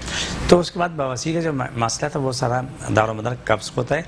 बवासीर के मरीज़ को अगर कब्ज़ है, उसके लिए एक अज़ियत है, जैसे दमा का मरीज़ हो और सर्दी हो, उसके लिए अजीत है, ऐसे कब्ज़ वाले की बड़ी अजीत है वो। या आर्टिस्टिक बच्चे जो होते हैं हमारे पास इलाज के आते हैं, आत्मा मुड़े होते हैं, जो 15 दिन 20 दिन में या महीने में जाके पोटी करते हैं, और जिस दिन वो पोटी करते हैं वो दिन उनका कम से कम 24 घंटे बड़े अजीत का होता है कि वो जगह छिल जाती, ज़ख्म हो जाती है। तो ये बवासीर का मसला, अल्हम्दुलिल्लाह अल्लाह ने हमें बहुत दिया, बेहिसाब दी, इस मुल्क को, कौम को अल्लाह ने बहुत दिया। हमारे पास बहुत जड़ी बूटियाँ हैं जिन पे अभी तक तहकीक नहीं हुई, तहकीक करने की ज़रूरत है। मैं 38 सालों की रिसर्च करते हुए, तो रब मुझे दे रहा है, अल्हम्दुलिल्लाह अल्लाह दे रहा है, वो बेहिसाब अच्छा दे रहा है। और दुनिया के जो इलाज दरियाफ्त हो रहे हैं, जो तसव्वुर भी नहीं कर सकते। इससे छोटी सी आपको मिसाल दी थी बच्चे की, जिसका क्या नाम है, 11 महीने का बच्चा, पूरा वजूद सोराइसिस से हाँ, पूरा सोराइसिस गला, हुआ वजह बहुत अल्लाह बुरा माफ़ हाल है। करे, हाँ। उससे खास तौर पे पेशाब की जगह, राने, ये पूरा सर, पूरा मुंह जो है ना, बिल्कुल समझ लो कि जैसे ज़मीन पे टाइल लगी होती है इस कंडीशन में। अल्हम्दुलिल्लाह सुम्मा अल्हम्दुलिल्लाह वो बच्चा अगर आप सामने तो आप नहीं पहचान पाओगी। पुरानी तस्वीर रखो सामने, उस बच्चे को सामने रखो तो आप नहीं पहचान पाएंगे ये वो बच्चा। आप मना करेंगे, बोला गलत पे नहीं कर रहे हैं, ठीक है ना। इस तरह हम जो एटोपी की बीमारी है, मेडिकल लैंग्वेज में कहते हैं एटोपी, वो जगह जगह पे जो है ना वो सुर्खी आना शुरू हो जाती है, लाल वो क्या नाम है निशान पड़ना शुरू हो जाते हैं। जो बिल्कुल अल्हम्दुलिल्लाह नई दवा तैयार हुई हमारे पास, तो उसका ये आलम हुआ कि इतने बड़े बड़े पेजेस भी ना जो 24 घंटे के अंदर 90% ठीक हो जाते हैं। जितने मेरा हाथ इतने बड़े बड़े भी, छोटे छोटे भी, इसके इलाज अभी तो दुनिया में नहीं है, सिवाय वो कोर्टिजोन की कुछ वो डोज देते हैं। लेकिन अल्हम्दुलिल्लाह जड़ी बूटियों से जो चीज़ें अल्लाह ने दी हैं, हम तैयार की हैं, उसका बेहतरीन जवाब आया है। फिर बवासीर के अलावा फिर आ जाते हैं, फिर ये बवासीर के साथ साथ मोर स्टार्ट हो जाते हैं, क्योंकि कब्ज़ वाले जो है ना बहुत लंबा टाइम वॉशरूम बैठते हैं, कोई आधा घंटा, 20 मिनट, पौना घंटा उनका तो होता ही होता है, ठीक है ना। तो जो चीज़ें तैयार हो रही हैं, जो बन रही हैं, पुरानी हमारी दवाइयाँ सब एक से बढ़ के एक लाजवाब हैं, बेहतरीन दवाइयाँ हमारी मौजूद हैं। तो अल्हम्दुलिल्लाह सुम्मा अल्हम्दुलिल्लाह जो कुछ भी अल्लाह सुब्हाना तआला में दे रहा है बेहतरीन दे रहा है, और उसका बेहतरीन मसरफ भी है। अच्छा, ये कब्ज़ जो है ये बेसिकली क्यों हो जाती है? क्या ये मैदे की ख़राबी की वजह से, लिवर की ख़राबी की वजह से, या आंतों की मतलब ये समझ नहीं आता कि कब्ज़ होता क्यों है? नाज़िया, जो मेरी रिसर्च है, ज़रूरी नहीं कि सब उस पर इत्तेफाक करें, लेकिन मैं इत्तेफाक ज़रूर करूँगा। मैंने से बड़ी मेहनत की और मैंने हक़ाइक़ निकाले। अल्लाह सुब्हान तआला का निज़ाम है, इंसान, हैवान, जिन सब के लिए एक ही निज़ाम है। वो घास खाए, पत्ते खाए, हम रोटी खाएं, लेकिन निज़ाम हाज़मा सबको चाहिए। तो एक हम बोलते हैं, अक्सर कहते हैं आप कहते हैं अल्लाह गैस ना पैदा होती क्या अच्छा होता है, लेकिन अगर गैस ना होती तो पेशाब पखाना करना मुमकिन नहीं था। ये वाहिद चीज़ गैस है जो कि अंदर से खाने से पैदा होती है, उसी ग़िज़ा में से पैदा होती है, उसी ग़िज़ा से पैदा होकर बीच में जगह बढ़ाती है, फिर उसको देखा देती है बाहर निकालने के लिए, करने के लिए। तो जिन लोगों का निज़ाम आसान है, सही है, तो वो उनको मुश्किल नहीं है, वो तो आम जिंदगी में गुजारते हैं। लेकिन आपका सवाल कब्ज़ का है, तो कब्ज़ का होने वाले लोगों को क्या होता है, गैस खारिज होती है, लेकिन जो उसका फुजला है वो खारिज नहीं होता, वो रुका रहता है। जिसको बार बार गैस खारिज होती रहे, अगर उसको साथ प्रोटीन नहीं आ रही, तो इस बात को ज़रूर सोचना चाहिए कि मुझे प्रोटीन साथ आनी चाहिए थी। अब वो जब उसके बाद जाते हैं पखाना करने जाते हैं तो बहुत सख्त आता है। तो उसके लिए अच्छा निज़ाम ये है कि आप ऐसे तमाम लोग रात को चाय का चमचा तुखमरंगा पानी में डाल लें, सुबह उठते ही एक गिलास वो उसका पी लें। अच्छा, ये बेहतरीन चीज़ है, ठीक है ना। तो इससे उससे बड़ा फ़ायदा होगा। लेकिन ये सारी चीज़ें आर्जी हैं, ये मुस्तकिल नहीं है। मेन जो था यही मैं कह रही हूँ ना कि मेन आपका क्या ऐसा होता है कि जिससे जो है वाकई इलाज जो है, जो जहाँ से जिसे कहते हैं ना कि होना चाहिए। बाज़ लोगों का मैदा हाजमा ही सही नहीं होता, तो कहते हैं कि हाजमे की फिर उनको जो है दवाई खानी चाहिए, या क्या करना चाहिए फिर? पहला सवाल तो ये है कि मैं आपको ये बता दूं, जो कब्ज़ का जो है निज़ाम, इसका हाल हमारे पास मौजूद है। इसको जड़ी बूटियों के ज़रिए से हाल किया जाता है, और जो चीज़ें खानी वो खानी, जो नहीं खानी वो नहीं खानी होती, ठीक है। अब मैदे का सवाल है, आप मेरी बात को बड़े गौर से सुनना और रिपीट कर देना, इसलिए कि शायद नहीं बल्कि यकीनन मैं बहुत तेज़ बोलता हूँ, कुछ बातें सुनने वालों की समझ में नहीं आती, आप स्लो बोलती हैं, उनको समझ में आ जाएगी, ठीक है। ओके। पहले दवाई खाते हैं भूख लगने की, फिर भूख लगती है, फिर खाना खाते हैं, खाना खाने के बाद दवाई खाते हैं खाना हाजम करने की, जी जी, ठीक है। खुद से वो निज़ाम जब काम नहीं कर रहा मैदे का, तो ये चीज़ें आम हो जाती हैं। तो उसका हल यही निकलता है उसके बाद कि वो तकलीफ दर तकलीफ में रहता है, बढ़ती चली जाती है, ठीक है। तमाम मैदे के मरीज़ों के लिए मैं कहूँगा कि वो उनके लिए सबसे अच्छा काम ये है कि वो मिर्च मसाला ना होने के बराबर खाएं। ख़ास तौर पे लाल मिर्च, काली मिर्च, टमाटर को तो वो भूल जाएं, बिल्कुल भूल जाएं। हरी मिर्च पकने में साबुत डालें और साबुत निकाल लें, वो खाना खा लें। ये उनके लिए बेहतरीन इलाज है। हरी मिर्च खा लें अगर दिल करे तो, ठीक है।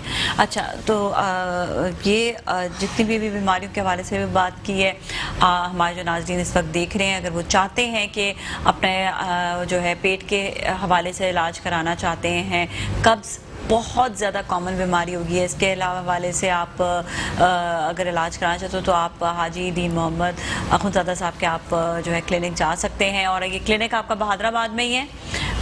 बहादुराबाद में आपने देखा होगा कैलिफोर्निया पिज़्ज़ा, उसके बिल्कुल बैक साइड पर जहाँ पर सिलानी भी है, सिलानी का बहुत बड़ा इदारा है, उसी गली में ही सामने बहुत बड़ा सा बोर्ड है, नज़र आ जाता है, तो आप उसी गली में जाएंगे। बिल्कुल आपने सही बताया, सिलानी वाले हम दोनों एक ही गली में, एक कोने में सिलानी है, सेंटर में हमारी जगह है। बोर्ड लगा हुआ है अलहाज अखुंज़ादा दीन मोहम्मद का, वहीं ऊपर आ जाएं। दोपहर 2 बजे से लेकर रात 8 बजे तक रोज़ाना बैठता हूँ। इतवार को सुबह 10 बजे से लेकर दोपहर 2 का टाइम होता है। इस टाइम में हर शख्स आ सकता है, हर मज़हब का बंदा आ सकता है, औरतें, मर्द, बच्चे, बूढ़े सब आ सकते हैं। बिल्कुल हिकमत की बात है। और आप जड़ी बूटी में आपने कहा कि जड़ी बूटियों में भी आपने जो है बहुत ज़्यादा अच्छा जो है वो ऐसे रिसर्च की हुई है, जो इनकी अपनी रिसर्च है उसके हवाले से जो है काम भी होता है माशाल्लाह से। अच्छा, आपके पास इम्यूनिटी के लिए भी कुछ टैबलेट्स वगैरह से इम्यूनिटी अच्छी हो, क्योंकि आजकल कोविड वगैरह का बहुत ज़्यादा सीन है। हमारे पास बेहतरीन इलाज अल्हम्दुलिल्लाह, कोविड का मसला नहीं है, अल्लाह पर मुश्किल नहीं, कायनात मुश्किल नहीं है। हमारे पास इतने लोग आते हैं कोरोना के, आते हैं 3 दिन 4 दिन हद 5 दिन होते हैं, 5 दिन के अंदर अपनी ज़िंदगी वापस आ जाती है। अल्हम्दुलिल्लाह अल्हम्दुलिल्लाह अल्हम्दुलिल्लाह अल्हम्दुलिल्लाह। देखिए नाज़िया, जो गवर्नमेंट बोले या वो दुनिया कायनात बोले, वो अपनी जगह पे, मैं वो बोलूँगा जो मैंने सीखा है। ठीक है, बिल्कुल रिसर्च के, मैं उससे ज़्यादा नहीं बोल सकता और से कम नहीं। अच्छा, मैं लोगों को जरा आगाही भी दे दूँ कि कोई कॉल करना चाहता है तो कॉल कर सकता है। अगर आप चाहते हैं कि आप हाजी साहब से जो है इस वक्त को फ़ायदा उठाएं, बल्कि कॉल करके, और कोई आपकी बीमारी हो तो उसके हवाले से आप फटाफट कॉल करके पूछ लें, तो आप कॉल कर सकते हैं। जी कंटिन्यू करें। देखिए, नमूनिया, नज़ला, ज़ुकाम, बुखार, फ्लू ये आज नहीं पैदा, ये करोड़ों साल की बीमारी है, आती ही रहती हैं, ये आती रहती है। टीबी आज नहीं पैदा हुई, करोड़ों साल की है। फ़र्क ये है जब से हमारा एक निज़ाम शुरू हुआ है, 2 नंबर 3 नंबर 4 नंबर 11 नंबर जो ये जाली चीज़ें शुरू हुई, जाली दवाइयाँ, खाने पीने में मिलावट, हर चीज़ में मिलावट, पानी गंदा और दुनिया शर्मिंदा। पूरा पाकिस्तान का ये खशर रसवा है उन इलाकों के जहाँ पर KPK है या पंजाब सिंध में, जहाँ पर साफ पानी, नेचुरल पानी है, नेचुरल इस वक्त ग़िज़ा मिल रही है, वो नसीब है। वहाँ पे हमने देखा कोविड का नामो निशान भी नहीं है। नहीं, बहुत सारी चीज़ें नहीं, बहुत सारी चीज़ें नहीं, बहुत सारी बीमारियाँ नहीं है। अब हमारे पास देखिए, मैं आपको छोटी सी मिसाल दूँ, कोई मेरी बात बुरा ना माने, बात हकीकत है। आपने बाज़ार में देखोगा, मैंने भी देखा, बहुत सारे औरत मर्द अपने आप को यानी पेशाब जगह आगे खुजाते हैं, पीछे खुजाते हैं, खुजाते हैं। वो दुनिया से आज़ाद है, दुनिया उन्हें देख रही है, वो किसी को नहीं देख रहे। उसी वजह क्या है, पहले थोड़ी सी खारिश हुई, वो खारिश बढ़ गई, खुजाते ज़ख्म पड़ गए, ज़ख्म में कीड़े पड़ गए, कीड़े से वो कैंसर में तब्दील हो गया। अब उनके पास वही रास्ता है, अल्हम्दुलिल्लाह वो आके इलाज करें। आप खुद देखें इंशाअल्लाह उसमें कोई क्रीम होती है या कोई, बताता हूँ इंशाअल्लाह 1 हफ्ते के अंदर अंदर आपके सामने जवाब आ जाएगा। 1 हफ्ते के अंदर अंदर जवाब आ जाएगा, जो कि 20 साल में ना आया हो। तो ये खारिश क्यों होती है, ये जो है ये बीमारी है। अच्छा, ये बीमारी है, बीमारी की वजह से होती है। जैसे सर की दर्द की मिसाल दे लूँ कि नाज़िया, लाखों नहीं करोड़ों लोगों को सर में दर्द है, वो दुनिया के तरले कर चुके हैं, लेकिन उनकी रात की नींद भी हराम होती है, दिन का सुकून भी हराम होता है। मुसलसल सर में दर्द है, मुसलसल सर में दर्द हो रहा है, तो दर्द की वजह से वो उनकी ज़िंदगी बर्बाद होती है। मेरा कोई दावा नहीं, मैं बड़ा मासूम आजिज़ इंसान हूँ, मैं अपने रब पे यकीन रखते हुए कह रहा हूँ, 20 साल 50 साल पुराना सा का दर्द बेगर होगा ना, तो मेरे रब पे यकीन है कि आपके सामने चंद दिनों में वो ठीक मिलेगा इंशाअल्लाह। देखिए, हम एक बात कर रहे होते हैं, मैं किसी और चैनल में बात कर, वहाँ भी कर रहा होता हूँ, मेरे पास आने वाला पेन किलर खाकर नहीं आएगा। बुखार वाला बुखारी हालत में, कितना शदीद बुखार है, इंशाल्लाह हंसा मुस्कुराता हो जाएगा। अच्छा, आप दम वो रूहानी इलाज भी साथ में जी, रूहानी जिस्मानी इलाज एक साथ चलता है। जी, दोनों चीज़ें एक साथ चल रही होती हैं। जी। जब मेरे पास तड़प रहे होते हैं लोग, तो चीखते हुए रोते हुए आ रहे होते हैं, और वही जाते हुए हंसते मुस्कुराते हुए जा रहे होते हैं। ये तो मैंने खुद भी देखा है कि जब भी मैं आपके पास आई हूँ, क्योंकि जब मुझे भी तकलीफ हुई थी तो मैं आपके पास गई थी, और अल्हम्दुलिल्लाह मैं आपको बताऊँ कि इस तरह होता था कि बहुत ज़्यादा पेन और इस पे ये है कि आप दुआ पढ़ते हैं और उसके बाद फिर ये है कि वो वाकई पेन जो है वो फ़ौरन से वो ख़त्म हो जाता है और उसके बाद फिर इलाज की भी ज़्यादा ज़रूरत होती है, जिसमें मैंने दवाइयाँ वगैरह भी ली। और सबसे बेहतरीन जो चीज़ थी कि जो तकलीफ़ वाला टाइम था ना, उस तकलीफ़ वाले टाइम पे फ़ौरन से मतलब आपको जो है वो रिलैक्स होके आपकी नींद अच्छी आ जाए, ये सबसे बड़ी बात होती है। सब ठीक हो जाता है। अल्हम्दुलिल्लाह अल्हम्दुलिल्लाह, ये आपका बहुत बहुत शुक्रिया। और मैंने लोगों को भी देखा है कि कोई लंगड़ाता हुआ आ रहा होता है उसी से चला जाता है, किसी कोई प्रॉब्लम होती है सही से जा रहा होता है। अभी हम मज़ीद बात करेंगे। और नाज़रीन एक बार फिर बता दूँ, हमारी लाइन्स जो हैं वो ओपन है, आप हमें कॉल कर सकते हैं। और आपका कोई भी अगर प्रॉब्लम हो, इलाज करना हो, तो आप हमें कॉल कीजिएगा। इसके साथ ही अभी हम ब्रेक की जाने जाएंगे, ब्रेक के बाद वापस मिलेंगे, हमारे साथ ही रहें।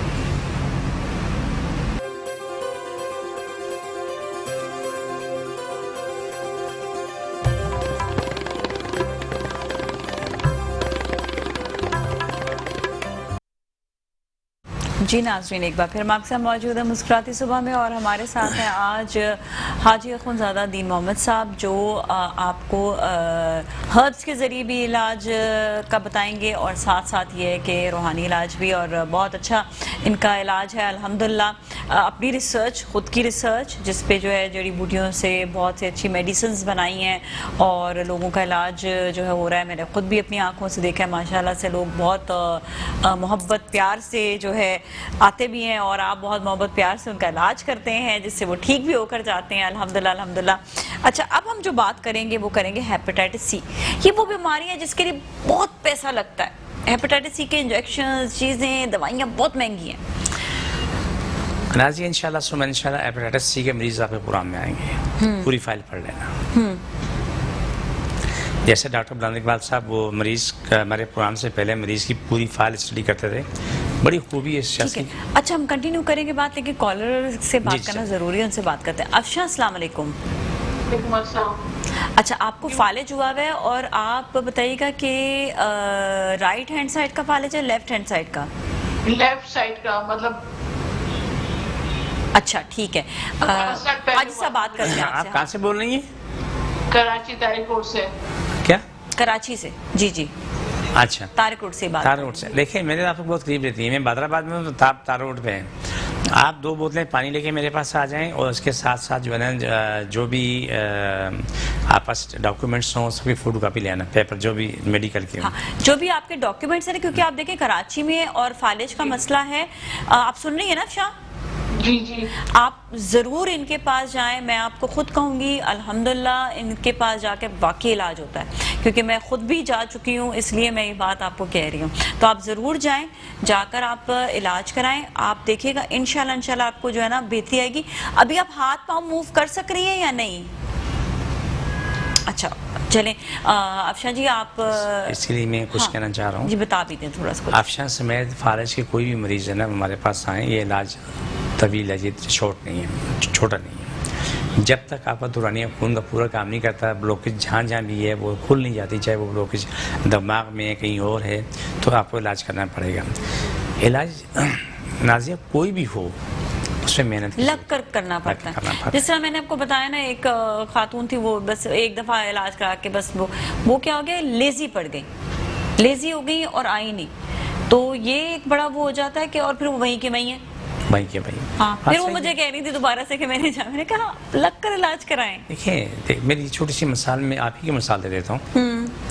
आपकी मसरूफियत बेताशा है, बिल्कुल, मेरी मसरूफियत बेताशा है, बिल्कुल। लेकिन आपने अपने मसरूफियत में अपनी जान को तो नहीं, मैंने आपने देखा मैं कंटिन्यूसली आपने अपने ऊपर मेहनत की और मुसलसल की। बिल्कुल, ठीक है, ये हकीकत है। रब गवाह कि आप कितनी बेहतर हुई और कितनी स्पीड से बेहतर, अल्हम्दुलिल्लाह अल्हम्दुलिल्लाह, कितनी बहुत स्पीड से बहुत बेहतर स्पीड से अल्हम्दुलिल्लाह। देखिए, पहली बात तो ये नाज़िया, 7 दिन तक हम कोशिश करते हैं मरीज आज, उससे फ़ायदा ये होता है कि 7 दिन तक जिसका दम होता है उससे हमें जल्दी रिकवरी मिलती है, मरीज को मिलती है, मुझे इससे खुशी होती है कि मेरा मरीज जल्दी ठीक हो रहा है। कहीं पे कोई नजर हो, कुछ हो तो आपका। हाँ, फालिज का मरीज है, हेपेटाइटिस सी का मरीज है, कैंसर का मरीज है। अभी जो जिगर के कैंसर की दवाइयाँ तैयार की हैं, अभी अल्हम्दुलिल्लाह तैयार हो रही हैं, और जो रिजल्ट अभी आए हैं उसका वो रिजल्ट है कि मेरी सोच से करोड़ों नहीं खरबों को आगे से रिजल्ट आया है। अभी हम इस पे बात करते हैं, लेकिन कॉलर आए थे, उनसे बात। कॉलर है ना? हेलो, हाँ जी, कॉलर से बात करते हैं। अस्सलाम वालेकुम। वालेकुम अस्सलाम। जी आप बताइएगा अपना नाम। हेलो जी जी नाम बताएं और अपना सवाल भी। हेलो। आपकी आवाज आ रही है, आप कहती जाएं कहती जाएं। आपकी आवाज आ रही है मुझे, आप सवाल बताती जाएं। ओहो लाइन ड्रॉप हो गई है, चलिए दोबारा से कॉल कर लीजिएगा। जी तो आपने बताया कि हेपेटाइटिस सी का भी इलाज है और जिगर का कैंसर जो है उसका भी। और जो जिगर ख़त्म हो जाता है, जिसको कहते हैं कि अब से कोई इलाज नहीं है, अल्हम्दुलिल्लाह उनको भी हमने मुकम्मल शिफा याब होते हुए देखा। अल्हम्दुलिल्लाह, लेकिन मुकम्मल इलाज के साथ मुकम्मल इलाज करना आना भी पड़ेगा और इलाज आपका भी जो करना है, पड़ेगा, इलाज भी दवा भी खानी पड़ेगी और परहेज भी करना पड़ेगा। जब तक ये नहीं करेंगे तो आपका काम अधूरा है। और मुसलमान है तो कुरान पाक की आयतें पढ़नी पड़ेगी। ठीक है, अगर आप मतलब कहेंगे उनको जिस तरह से समझाएंगे पूरा उनको उस तरह से अच्छा मुकम्मल इलाज। मैं ये बात बताऊं कि कुरान पाक किसके लिए पढ़ सकता है? आप मेरे लिए पढ़ लें, मैं आपके लिए पढ़ लूँ, आप सारी कायनात के लिए पढ़ लें, मैं सारी कायनात के लिए पढ़ रहा हूँ, मैं पढ़ रहा हूँ पूरी कायनात के लिए। रोज़ाना जितनी भी दफ़ा दुआ होती है उसमें पूरी कायनात की बका सलामती की दुआ होती है डेली। आपसे मैंने एक चीज सीखी वैसे है, आप जब भी दुआ करते हैं ना तो मैंने देखा कि आप पहले जो है ना सबके लिए दुआ करते हैं और फिर जो है ना आप उस शख्स के लिए दुआ करते हैं जिसके लिए होती है दुआ। तो ये मैंने चीज सीखी है आपसे, पता है? देखें नाजिया, अल्लाह ने, हम बड़े नसीब वाले हैं कि मैं और आप मुसलमान हैं। अल्लाह का बड़ा एहसान है, बड़ा एहसान है अल्लाह का। अल्लाह की मोहब्बत है हम आपके मेरे साथ, हर मुसलमान के साथ। हम मुसलमान हैं तो मैं जो मेरे नबी ने कहा रहमतुल आलमीन, और मैं रहमतुल आलमीन पे चल रहा हूँ। जी फरहाना दोबारा लाइन पर हम उनसे जी, बात जी। कर लेते हैं। अस्सलाम वालेकुम फरहाना। वालेकुम अस्सलाम। जी आप सवाल बताइएगा अपना, जल्दी से ऐसा ना लाइन कनेक्ट डिस्कनेक्ट हो जाए। हाँ मेरे है ना मैदे में प्रॉब्लम है, मुझे मतली होती है और जलन बहुत होती है। इतने टेस्ट मैंने करवाए हैं, डॉक्टर यही आप कहाँ से बोल रही हैं? भी नहीं है। बात कहाँ से कर रही हैं? मैं यादाबाद मुझे मछली। अच्छा कराची से ही बात कर रहे हैं, ठीक है। बहन सबसे पहले तो मैं आपको यही कहूँगी कि देखें आप कराची में हैं तो इस चीज़ का फ़ायदा आप उठाएं कि आप जो है हाजी साहब के पास आप चले जाएं इलाज के लिए, बहुत ज़्यादा फ़ायदा होगा इंशाल्लाह। ठीक है, बाकी है कि कुछ टिप्स वगैरह हैं वो भी हम हाजी साहब से ले लेते हैं। ठीक ये है, मैदे की जलन के लिए तमाम लोगों के लिए A to Z अलिफ से लेकर तक तमाम लोगों के लिए एक ऐसा दूध या 2 हिस्से पानी, उसे मिला के उबाल लें। ठीक है, उबालें, उबाल के ठंडा कर लें। ठीक है, ठंडा करके 3 गिलास आप एक साथ पी लें। 3 गिलास एक साथ। पीने के बाद आपने बैठना नहीं है, चलते फिरते काम करते रहना। और ये 3 गिलास पी के लेटना तो जुर्म है। अच्छा लेटना शुरू है, ठीक जुर्म है। इसलिए कि वो प्रॉब्लम होती है। ओके ओके सही। आधा पौने घंटा चलोगे फिरोगे तो आपको ये दूध आगे जा चुका होगा। हाँ, और आपकी जो मैदे की जलन को उसको साथ लेके जा रहा होगा आगे। और जब 2-4 दिन दस्तने करेंगे तो आपकी मैदे की जलन 50 to 80% वो कम हो चुकी है। ठीक है, ओके और इन लोगों के लिए, मैदे वालों के लिए लाल मिर्च, काली मिर्च, टमाटर बहुत बुरा है। ठीक है, बड़ा गोश्त है, नींबू, इमली, अचार है, कोल्ड ड्रिंक, आइसक्रीम, इनके लिए तबाही है। तबाही। अगर अपनी जिंदगी की सलामती चाहते हैं, ऐश की जिंदगी गुजारना चाहते हैं तो आप वो चीजें छोड़ो जो तुम्हें नुकसान देती है। ठीक है, आपने बताया कि लाल मिर्च बिल्कुल नहीं खानी, काली मिर्च बिल्कुल नहीं खानी और टमाटर नहीं खाना। अच्छा इसके अलावा ये कि आपने बड़ा गोश्त भी नहीं खाना। ठीक है, चने की दाल भी नहीं, चने की दाल भी नहीं खानी, कोई भी बादी चीज नहीं खानी। मतलब बादी चीजों से परहेज गरम बादी करें। चीजें बंद करते हैं। जितनी भी बादी चीजें हैं, अगर आपको नहीं भी समझ आता है, इंटरनेट का दौर है, आप लिख लेंगे बादी चीजें, सामने पूरी लिस्ट आ जाएगी बादी इसे भी चीजें। छोड़ते हैं, मैं सामने बता देता हूँ। हाँ। टिंडा, लौकी, तोरी, 2 महीने इस्तेमाल कर लें। हाँ वो कर लें, टिंडा, लौकी, तुरई और करेला भी। करेला मैदे वाला कम से कम इस्तेमाल अच्छा मैदे वाले नहीं करें। मैदे वाले इस्तेमाल कर सकता है। उसका तरीका क्या है कि वो लौकी के साथ या तुरई के साथ इस्तेमाल करें। अच्छा आप तीसरा कहते हैं वो जो वो है क्या नाम है करेला जो उसका जूस पिए, तो क्या वो मैदे वाले पी सकते हैं? नहीं मैदे वाले पी सकते हैं, मना नहीं है, लेकिन उसका तरीका अलग है। नाजिया को तकलीफ है अच्छा, तो एक कॉलर से बात करने का तरीका बताइएगा। ठीक है, हेलो जी, अस्सलाम वालेकुम, सरगोदा से कॉलर है। अस्सलाम वालेकुम। हेलो जी, अस्सलाम वालेकुम। हेलो, ड्रॉप होगी लाइन चलने से। इतनी जल्दी ड्रॉप कैसे हो जाती है? 1 सेकंड लगता है। अच्छा।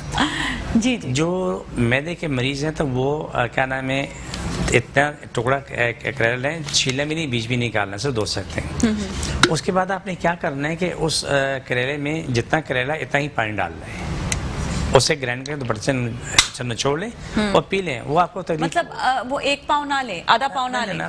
आधा पाव से भी कम ले लें, कम ले लें, हाँ, कम ले लें, ठीक लेकिन है। उससे जितना करेला इतना पानी डाल दें। अच्छा, मतलब ज्यादा पानी डालें, हाँ, ज्यादा पानी डालें, उससे आपको जो उसकी जो ताकत है वो जाबियत या कम हो नहीं जाती होगी। है, ठीक है। लेकिन उससे आपको फायदा कम नहीं होता। अच्छा, फायदा कम नहीं होगा। हाँ, क्योंकि मैदे का प्रॉब्लम है इतने में उसको काम हो जाना है जितना कि साबुत यानी कि वो ज्यादा लेंगे। ओरिजिनल कंडीशन में लेंगे तो इतना ही फायदा उसमें होता है, लेकिन ये मैदे वालों के लिए मसला है।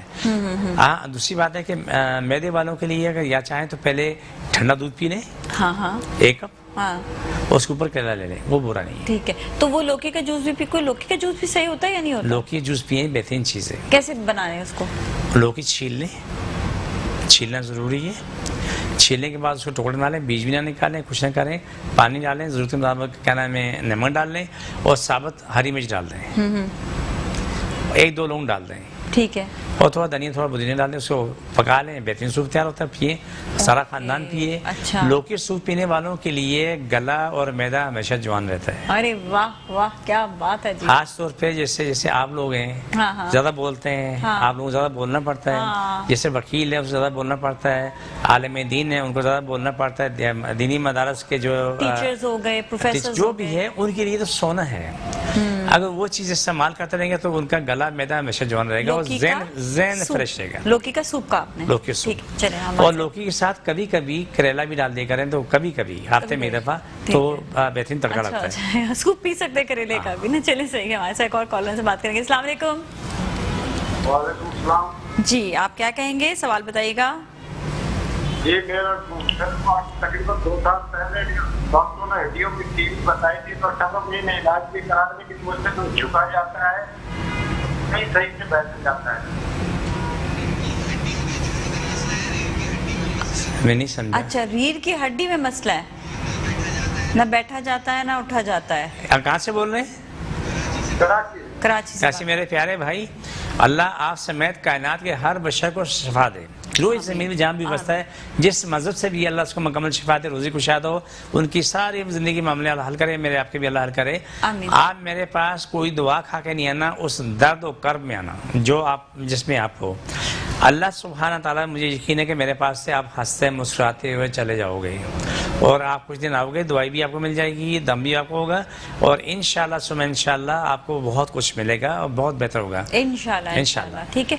आप कराची से जो बात कर रहे थे ना, उनके लिए तो बहुत आसानी है कि वो हाजी साहब के पास आराम से जा सकते हैं। एक बार फिर मैं एड्रेस भी बता देती हूँ आपको कि बहादुराबाद की जो चरंगी है वहाँ पे आपने देखा ही होगा, उधर ही आसान तो ये जो मैंने जिस तरह आसानी चलिए, ली वो जो आप आसान है कि बोल वो कैलिफोर्निया पिज्जा के उसके बैक पीछे। लेन पर जो है ना वहाँ पर है। और अगर सैलानी आप- वाले हम आमने सामने। बिल्कुल, और यही समझ लें कि जहाँ पर सिलानी आप अगर आप गूगल पे डालेंगे सिलानी आप डाल देंगे या आपका भी एड्रेस डाल हाँ, देंगे वो तो आ वो जाएगा गूगल पे उसमें। भी आ जाएगा, तो आप आराम से गूगल के जरिए भी आप पहुँच सकते हैं। लेकिन ये कि बहादुराबाद चौरंगी के ही बैक साइड पर है, तो आप वहाँ पर आप कोने में सैलानी वाले उससे थोड़ा आगे आएंगे तो हमारा बस दादा हाँ, बना हुआ बिल्कुल है। सिलानी के बिल्कुल साथ ही है। बल्कि इस तरफ अगर देखें तो फीफा के सामने वाली जो गली जी, है ना वो सामने वही वाली वाली गली आती है। बिल्कुल, तो बहुत आसानी है, दोनों तरफ से गलियां जो है वो ओपन है, तो आप वहाँ से आप इजीली आ सकते हैं।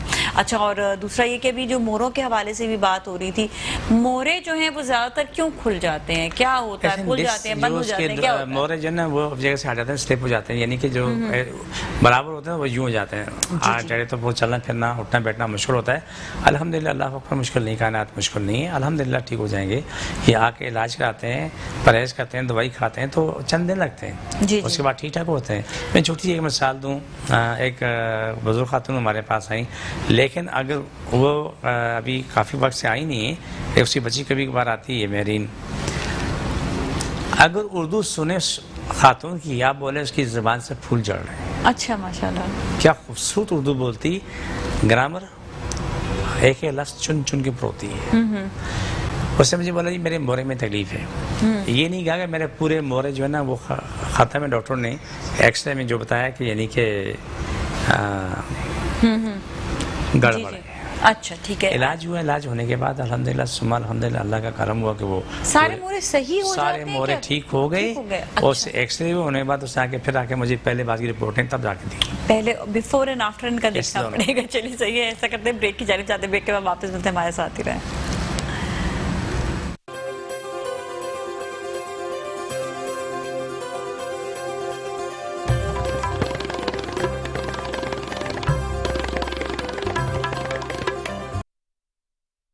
जी नाज़रीन, एक बार फिर हम आपके साथ मौजूद हैं मुस्कुराती सुबह में, और आज हमारे साथ हैं हाजी अखुंज़ादा-दीन मोहम्मद साहब, जो आपको हिकमत के हवाले से भी, मतलब जड़ी बूटियों के हवाले से भी आपको बताएंगे, और आपको जो है जो हिकमत की बातें होती हैं बेसिकली कि हम अपने नेचुरल थेरेपी से किस तरह से जो है अपने आप को बेहतर कर सकते हैं। अच्छा, मोहरों की हम बात कर रहे थे, जब मोहरे जो हैं वो ज़्यादातर क्यों जो है वो ओपन हो जाते हैं या टेढ़े पेढ़े हो जाते हैं? क्या पॉस्चर होता है, या हड्डियों में कमजोरी होती है, या इंसान गिरता है उसकी वजह से भी होता है? देखें, कुछ लोगों की हड्डियाँ घिसना शुरू हो जाती हैं। जैसे इंसान उठता है तो कमर पूरी मूवमेंट में रहती है, वज़न उठाता है। जैसे गांव देहातों में तभी भी 50-60 साल का बंदा जो है ना 1-1.5 मन वज़न पहाड़ों में लेके चल रहा होता है, लेकिन वहाँ उन्हें कोई प्रॉब्लम नहीं होती है, क्योंकि वो हर चीज़ खारस खा रहे होते हैं। और यहाँ पर जो चीज़ नाकस होने की वजह से जिस्म के को वही सब कुछ मिलता है जो हम खा रहे होते हैं, नाकस चीज़ें मिल रही होती हैं, उसी वजह से आपके मसल्स और आपकी कहते बोन दोनों डिफेक्टिव रहती है। जब हड्डियाँ आपकी कोने घिसना शुरू जाते हैं तो वो मोरे कभी इधर या इधर हटने शुरू जाते हैं, फिर आप चलना फिरना ख़त्म हो जाता है। तो अल्हम्दुलिल्लाह जो हमारे पास आके इलाज करवाते हैं, उनको दम करते हैं, कुरान पाक की आयतों से, जड़ी बूटी से जो इलाज करते हैं, वो चीज़ें दोबारा रिकवर होकर तो दोबारा अपनी ज़िंदगी में आ जाती है। मैं छोटी सी मिसाल देना चाहता हूँ नाज़िया, शुगर नहीं ख़त्म होगी, मर्द औरत कोई भी होगा, डायबिटीज जो है वो खत्म नहीं होती, लेकिन जो शुगर डायबिटीज जो तबाही फैला देती है उससे बच जाते हैं। नहीं, वो सब रिकवर हो जाती है। ओके। जैसे कि एक आदमी है, एक औरत है, मर्द अपनी ज़िंदगी में वो औरत पूरे घर का काम कर रही है, कोई तकलीफ परेशानी नहीं है। अगर वही औरत अगर शुगर की मरीज़ होती है, थोड़ा काम करती बैठ जाती है, थोड़ा काम करती बैठ जाती है, घुटने, कमर, नाक, सीना, आँखें, सब तकलीफ है, एड़ियों में तकलीफ शुरू हो जाती है। ये चीज़ मर्द के साथ भी होती है, ठीक है। लेकिन जब उसका इलाज करते हैं तो वो अपनी ज़िंदगी में वापस आता है, जिस तरह के वो अंदर से खोखला हो चुका होता है। शुगर को दिमाग से ताबीर किया जाता है। ठीक है। जब वो सरगोदा से कॉलर दोबारा उनसे हम बात कर लेते हैं। Sorry to cut you. Hello जी, अस्सलाम वालेकुम।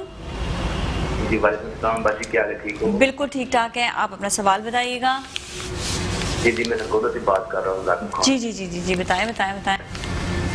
जी मैं 2 दफ़ा मैंने फोन किया, लेकिन अब हाँ चलिए, अब लाइन मिल गई है तो बताते हैं। जी डिप्रेशन का मसला आता है तकरीबन 3-4 सालों से। मैं नहीं समझा। डिप्रेशन का मसला है, क्यों डिप्रेशन क्यों हो रहा है? देखिए, इंसान की जिंदगी में कोई ना कोई वजह होती है कि इंसान बहुत ज़्यादा सोचता है। कारोबारी मसला है, या नौकरी का है, या घरेलू है, क्या है? कभी बिल्कुल कोई मसला पता ही नहीं चलता। कभी कारोबार के लेवल पे भी हो सकता है, घरेलू लड़ाई की वजह से नहीं, कोई खानदानी प्रॉब्लम है, लेकिन इस तरह। अच्छा, खानदान में किसी और को भी डिप्रेशन है? फैमिली में किसी और को भी डिप्रेशन है?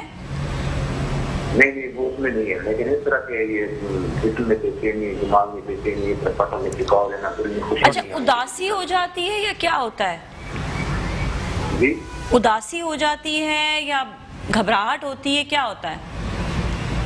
उदासी हो जाती है। उदासी हो जाता है। कोई सवाल आसान काम है। अच्छा चलिए, भी आपको मॉनिटर बताते हैं, ठीक है? वो तमाम लोग जो कि इस कंडीशन में होते हैं, मैं बहुत आसान नुस्खा बताता हूँ, और तमाम मुसलमान अपने बहन भाइयों से इल्तिजा है कि अगर कोई गैर मुस्लिम आए उसकी भी मदद करना, ये उनसे इल्तिजा है। जी ठीक है। और मैं सब हमेशा कहता हूँ 3 दफ़ा आयतुल कुर्सी पढ़ें, 3 दफ़ा अल्हम्दुलिल्लाह पढ़ें, 3 दफ़ा सूरह इखलास पढ़ें, और कहना ये पढ़ के और आप पानी में फूकें। अव्वल आखिर दुरूद शरीफ 11 पढ़ के बोतल बाकी रखें, पढ़ के उसे फूकते रहें और पीते रहें।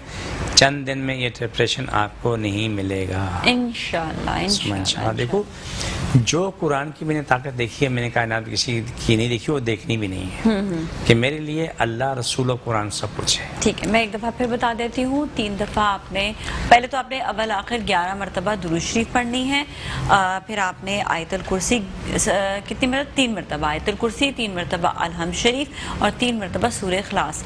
आप ये पढ़कर एक पानी की बोतल ले लें, उसमें आपने दम करें, वो पूरा पानी आपने डेली वो पूरा पानी पीना है। डेली आपने सुबह फिर जो है पी सकते नहीं, लेकिन उसमें इजाफा करते रहे, डालते रहे। अच्छा, इजाफा करते रहे, लेकिन ये है कि अगले दिन फिर नया पानी बनाना। नहीं, उसी में करते। और फिर कितनी दफा? बस एक ही दफा फिर वो उसको जो है नहीं, ये रोजाना पीते रहे, जितना पानी पीते रहे वो डालते रहे, और रोजाना पढ़ के उस पर रोजाना पढ़ के भी फूकना है और दुआ मांगनी है। इसके अलावा भी कुछ जिंदगी के मसले हैं, मुश्किल है, मियां बीवी लड़ाई झगड़े, बच्चों की नाफरमानी है, इसी में दुआ मांगे, पूरे खानदान को पिलाएं। बिल्कुल, शफा ही शफा है। शिफा ही शिफा, सुभान अल्लाह सुभान अल्लाह, बहुत अच्छे। और ये है कि आप खुद भी पिए, अपने फैमिली वालों को भी पिलाएं और दुआ ज़रूर करें साथ में कि अल्लाह ताला आपका डिप्रेशन जो है वो दूर करे। अच्छा, हमारे से एक और कॉलर से बात करते हैं। अस्सलाम वालेकुम।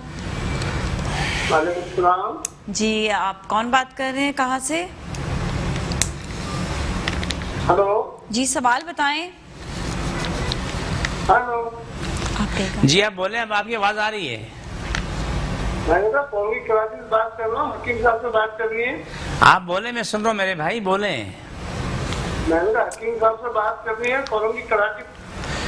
कराची से ही बात कर। अच्छा, ड्रॉप हो गई लाइन, आपकी आवाज़ क्लियर नहीं आ रही थी। देखिए, जो भी चीज़ नाज़िया ये हम बताते हैं ना, ये सारी कायनात के लिए, हर बशर के जी लिए, जी जी। ताकि फैज़ आम है ये, हर किसी को फ़ायदा पहुँचता रहे। मुस्लिम गैर मुस्लिम की मैंने बात की, मैं रिपीट कर लूँ कि बात अभी हमारी अधूरी रह गई थी। जी जी जी जी। कि अगर कोई भी आपके आसपास गैर मुस्लिम है, उसको भी ये तकलीफ है, तो आप ये पानी पढ़ के उनको भी उनको भी दे दें, सकते या वो पानी लेके आए तो आप पढ़ के उनको भी दे दें। बोला ये पानी पीते रहें और शिफा मिलती रहेगी इंशाल्लाह इंशाल्लाह। देखिए, शिफा है चीज़ों में, अल्लाह ताला ने अपने कलाम में बहुत शिफा दी हुई है, तो आप ज़रूर उसको पढ़ें। लेकिन ये नहीं कि एक दिन पढ़ के आपने कहा जी रोज़ हो जाएगा। रोज़ पढ़ना है, जब तक आप ये समझते हैं कि आपको जो है डिप्रेशन दूर नहीं हो रहा, आप जब तक पढ़ें, बल्कि आप पढ़ते रहें तो आपके काम भी जो है वो आसान हो जाएंगे इंशाल्लाह इंशाल्लाह। अच्छा, अब हम थोड़ी सी बात करेंगे जो जिगर के कैंसर के हवाले से।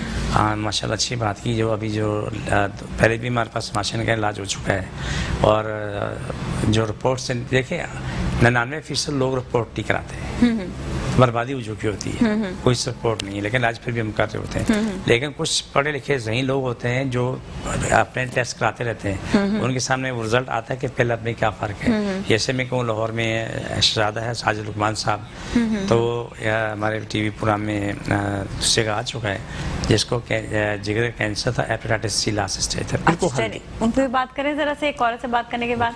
हेलो जी, अस्सलाम वालेकुम। जी, शाहिद साहब। जी जी। हाँ जी, आप अपना सवाल बताइएगा, जो आपको बीमारी भी हुई इससे। एक्चुअली मुझे जो है ना अभी 25 अक्टूबर को कोविड हुआ था विद नमूनिया, ठीक है ना। उसके बाद मेरा इलाज हुआ, मैं खुद मतलब मेडिकल में ही हूँ, रिटायर हूँ। जी जी जी जी। तो अब जो है ना मसला ये है कि मुझे जो है ना, अब मैं अल्हम्दुलिल्लाह ठीक हूँ, बस थोड़ा सा नमूनिया का भी असर है, डॉक्टर ने किया हुआ है, लेकिन मुझे जो है ना यूरिन 1-1 घंटे के बाद आता है। ओके, चलिए ठीक है। आप कराची से बात कर रहे हैं। मुझे जो है ना एलर्जी बहुत ज्यादा हो गई है, क्योंकि मुझे डेकाट्रॉन और एंटीबायोटिक बहुत लगे हैं, 200 इंजेक्शन लगे हुए तकरीबन। तो आप कराची में ही हैं? जी कराची में। ठीक है, आप एक तो मैं आपको ये मशवरा दूंगी, सच्ची बात है कि आप जो है ना हाजी साहब के पास ज़रूर जाएं, ठीक है। नंबर भी आ रहा है, आप ज़रूर जाएं। बाकी ये बात आपको जो है ना वो बता देते हैं, ठीक है जी। देखिए, जैसे इन्होंने नमूने की बात की ना, इनके लिए बेहतरीन तरीका ये है कि रोज़ाना आधा पाव करेला धो के ग्राइंड कर लें, जितना करेला इतना पानी डाल लें, उसको ग्राइंड करके दुपट्टे से निचोड़ लें, ठीक है। निचोड़ के अगर निहार मुँह पीने की हिम्मत करें तो वो तो सोने पे सुहागा है। निहार मुँह नहीं पी सकते तो 3-4-5 बजे पी लें, लेकिन करेला पीने से एक आध मोशन आने का चांस होता है, आना चाहिए, फ़ायदेमंद होगा कि सारे जरासीम वो फारग हो चुके होते हैं, निकल जाते हैं। इंशाल्लाह ये रोज़ाना करें कम से कम 15-20 दिन तक, और अपना आज टेस्ट करा लें और 1 महीने बाद टेस्ट कराएंगे तो इसको रिजल्ट ये फ़र्क मिलेगा। अच्छा, व्हाट अबाउट जिनका जो वो है, जो कह रहे हैं निमोनिया की वजह से इनका जो है काफ़ी निमोनिया की वजह मैं बता रहा हूँ। आप दूसरा मामला यूरिक एसिड का आता है। हाँ हाँ। उसके लिए ये कि बड़ी हार्ड का पाउडर बाजार में आम मिलता है, बड़ी हार्ड पाकिस्तान में मिलती है, आम मिलती है, इतनी महंगी चीज़ नहीं, 50-60 पाव मिलती है, पिसा पाउडर मिल जाता है। ये मेरा भाई रात को सोने से पहले 2 से 3 चुटकी बड़ी हार्ड मुंह में डाले और नीम गर्म पानी पी ले। नीम गर्म बड़ी हार्ड इसको 1-2 महीने कंटिन्यू रखे। आलू चावल बड़ा गोश्त, नींबू इमली अचार, चने की दाल, इसको बंद कर दें। टमाटर लाल मिर्च काली मिर्च बंद कर दें। हरी मिर्च पकाएं, अदरक लहसुन प्याज हरी मिर्च धनिया पुदीना ये डाल के इस्तेमाल करें। ठीक है। 1 हफ्ते बाद, आज पाकिस्तान में बुध है, इनके पास भी बुध ही होगा, ठीक है। आइंदा ये आज से शुरू करे और आइंदा बुध को हमें बता दें कि इसकी तबीयत में पहले आप में ये फ़र्क है, इतना फ़र्क है जी। 2 चीज़ें हमारी तयशुदा हैं, वो हर दुनिया का फ़र्द और आप भी अल्लाह के सामने पेश है। अल्लाह को गवाह बना के ना झूठ बोले ना तारीफ करे, दोनों काम नहीं करे, जो सच है वो बोलते हैं, बिल्कुल जी। अच्छा, सबके लिए। और बाकी कि इनका जो वो निमोनिया हुआ था, तो निमोनिया की वजह से जो साइड इफेक्ट अभी रह गया है उसके लिए तो आपके पास आ सकते हैं ना? नहीं आ सकते हैं। देखिए ये चीज़ें जो बताई ये वक्ती तौर पे फ़ायदा करती है, मैं इसकी वजाहत करता हूँ। हाँ। वक्ती तौर पे फ़ायदा करती हैं। अगर हमारे पास आतश को वो दवाइयाँ दी जाएंगी जिससे ये इसकी दोनों तकलीफें ख़त्म हो जाएंगी, क्योंकि दम करते हैं जो दवाइयाँ देते हैं, दवाइयों पे भी कलाम इलाही पड़ी होती है, जिस तरह आपने उससे इनको इस्तेमाल ज़्यादा की, फ़ायदा दूसरे लोगों ने होगा। इस्तेमाल की, ठीक है। और जो महीनों का मामला हफ्तों में आता है, हफ्तों का मामला दिनों में आ जाता है। आप इंशाल्लाह आप जाएं, इंशाल्लाह ठीक हो जाएगी। मैं आपको बता रही हूँ क्योंकि मैं खुद जो है बीमारी से उठी हूँ और अल्हम्दुलिल्लाह जो है मैं रेगुलर इनके पास गई। उन्होंने जिस तरह कहा कि रेगुलर आना है, तो मैं बाकायदगी से गई और बाकायदगी से मैंने अपना इलाज कराया। अल्हम्दुलिल्लाह मुझे बहुत फ़ायदा हुआ। तो मैं आपको भी कहूँगी कि आप एक दफ़ा जो है ना इनके पास आएँ और बाकायदगी से, जिस मैं अगर बात कोई कह रही हूँ तो इसका मतलब कि वो हुई है, तो इसलिए अल्हम्दुलिल्लाह जो फ़ायदा हुआ, सुकून आया, बेहतरी हुई। क्योंकि आपने देखे कि इलाज तो करा ली, लेकिन आपने कहा जो उसके साइड इफेक्ट कोविड के रह जाते हैं ना, उसको भी ख़त्म करना। मैं अपने भाई के लिए कुछ इजाफा करना चाह रहा हूँ। अभी जवाब एक मौजूद है, चिकनगुनिया, गर्दन तोड़ बुखार, डेंगू, ये लोगों ने इलाज करवा लिया लेकिन 3-3 साल तक इन्हें दर्द साइड इफेक्ट रह गए ना उसके। हाँ, तो वो जो है वो खत्म करने के लिए लोग आए, वो ठीक ठाक हो। अल्हम्दुलिल्लाह जब आते हैं लंगड़ा के चलते हैं। नहीं, इसीलिए मैंने ये बात कही क्योंकि जो साइड इफेक्ट होता है वो बड़ा खतरनाक होता है। चलिए, थैंक यू सो मच, आपका बहुत बहुत शुक्रिया शुभ तशरीफ लाने का। इंशाल्लाह आपसे अगले बुध फिर मुलाकात होगी। इसके साथ ही नाजरीन, कल आपसे मुलाकात होने वाली है और नए गेस्ट के साथ नई बातें, और नाज़िम मलिक और टीम को दीजिए इजाजत। फिलहाल कल फिर मिलेंगे। अल्लाह हाफिज।